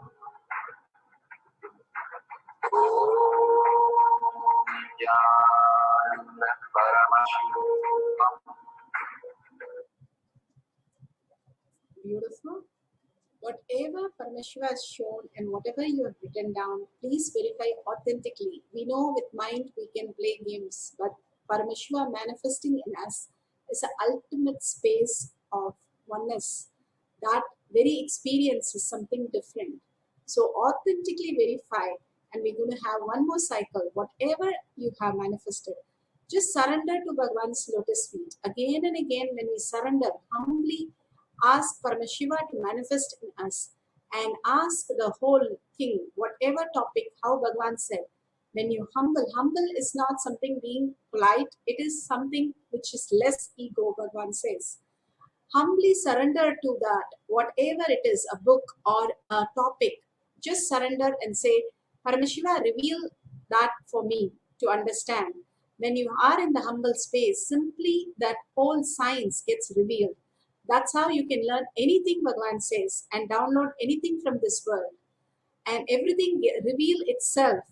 In ancient time, they did not have microscope and telescope. They just humbly surrendered and simply the whole revelation happened. That is what Bhagavan says. There are simple things way the nature works for us to understand the higher reality, higher purpose. No need to do hard work. We have to just do surrendering. All our ideas, views, everything, and simply Bhagavan will manifest in us. Now, let's sit straight. Let's take a new topic. Ask the partner to give a new topic, and you can Simply be in oneness with Paramashiva. You are in complete oneness, forgetting your body, mind, everything, and for a few seconds you are just witnessing the whole Paramashiva in you. Those are the moments, simply you go to that bhava, the oneness that you experience, Shakti Pada that happens. When you have the oneness capsule here, one is entangling, quantum entangled simply happens. And when you're chanting and when you're in the bhava, simply the side effect will be the 4 lines that you need to reveal. You don't have to think, you don't have to plan, how do I write? I don't know anything. I don't know what topic she's even talking. I don't know what the word is. I can't even pronounce it. Do not bother. Just be in the space of Paramashiva. That will be the side effect. How Bhagavan said, the Visha is all I did, and simply the side effect is the Kailasa itself. So just being in the humble space of surrendering to Bhagavan's lotus feet, we can imbibe anything into such reality. So let's surrender to Bhagavan's lotus feet with a deep gratitude and ask Bhagavan to reveal whatever needs to reveal with that topic. Now sit straight, visualize Paramashiva, contemplate on the powerful Satsangh, very important Satsangh for everybody, and continuously chant the Mahavakya with a deep listening till it becomes a japa japa. Bhagavan says the jatagni in the stomach simply starts coming up, and if you offer the mantras, simply it becomes the reality. So with simple obedience, let's all manifest the power of Sarvanyatva just by surrendering to Bhagavan's lotus feet and chanting the Mahavakya. Let's start the second cycle. Sit straight, visualize Bhagavan and start chanting the Mahavakya.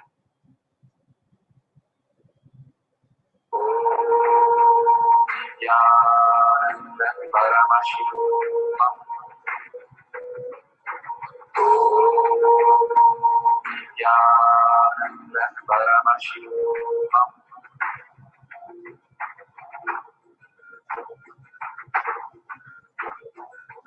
Paramashivoham. Let Paramashiva's current in all our burdens. The Amrita force, let the working open up, manifest in all of us.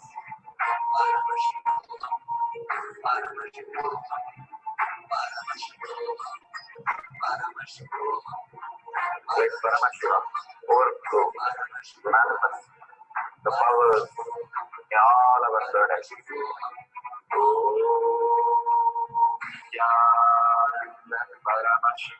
Paramashivoham. Paramashivoham.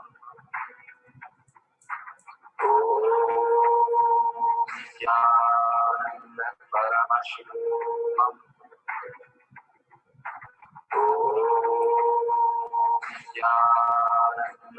Paramashivoham.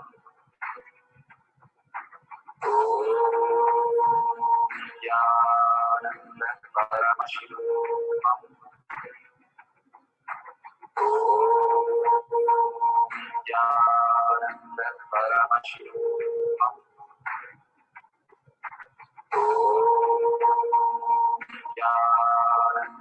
Paramashivoham.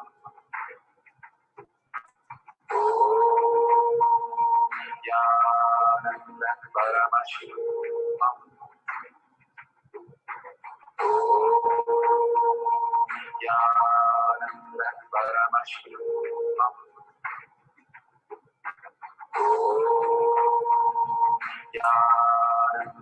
Paramashivoham.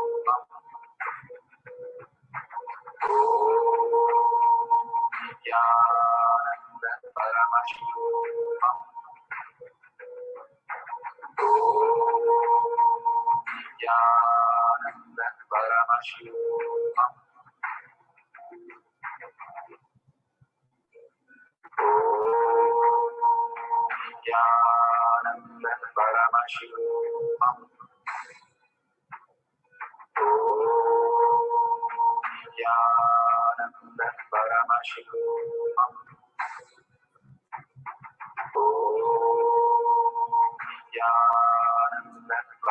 Paramashivoham.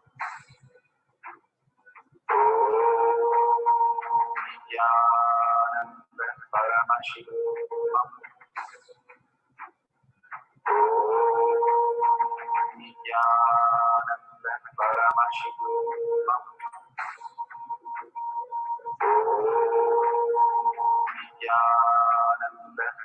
Paramashivoham.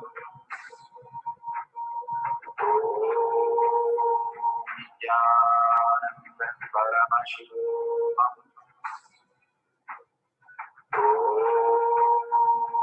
Nithyananda Paramashivoham.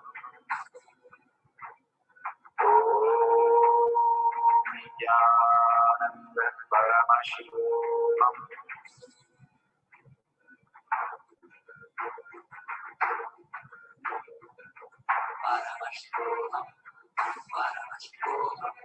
Let Paramashiva's burden manifest in all our burdens. Let the Amrita force, let the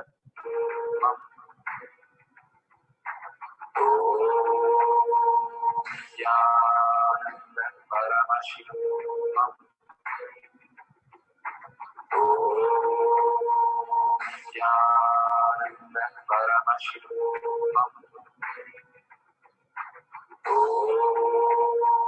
Nithyananda Paramashivoham. Nithyananda Paramashivoham. Nithyananda Paramashivoham. Nithyananda Paramashivoham.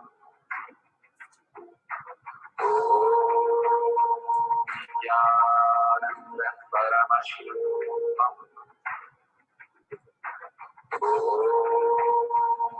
Nithyananda Paramashivoham.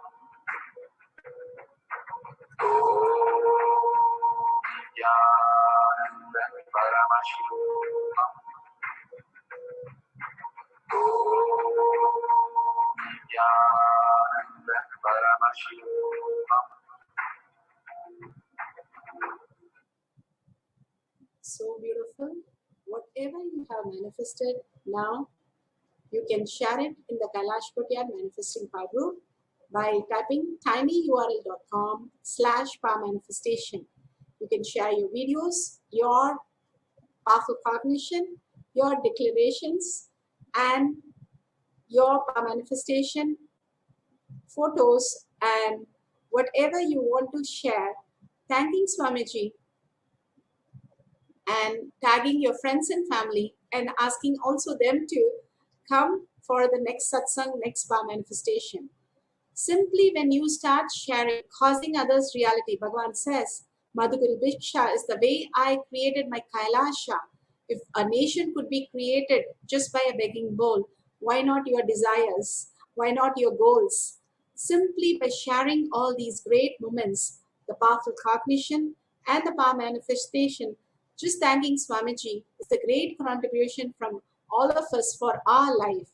Causing is the only way to reality that Bhagavan has given many times to us, and that is why extreme power manifestation is extreme causing.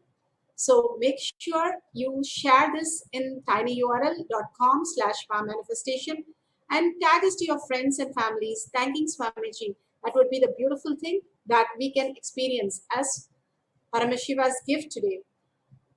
Everything, whatever you manifested or not manifested, surrender to Bhagwan's lotus feet. Again and again, surrendering to Bhagwan's lotus feet simply gives us more and more depth in our verbalization, visualization, and cognition. So with that, thanking Swamiji, let's end this session with the Purna Mantra. Om Purnamada Purnamidam Purna Purnamudashyate Purnasya Purnamataya Purnamevavashishyate. Om Shanti Shanti Shanti. Hari Om Tat Sat Sarvam Bhagavate Sri Nithyananda Paramashivam Paduka Arpanamastu. Om Nithyanandam. Thank you so much for participating in the power manifestation today, and see you after the next satsang for more power manifestation. Thank you, Nithyananda.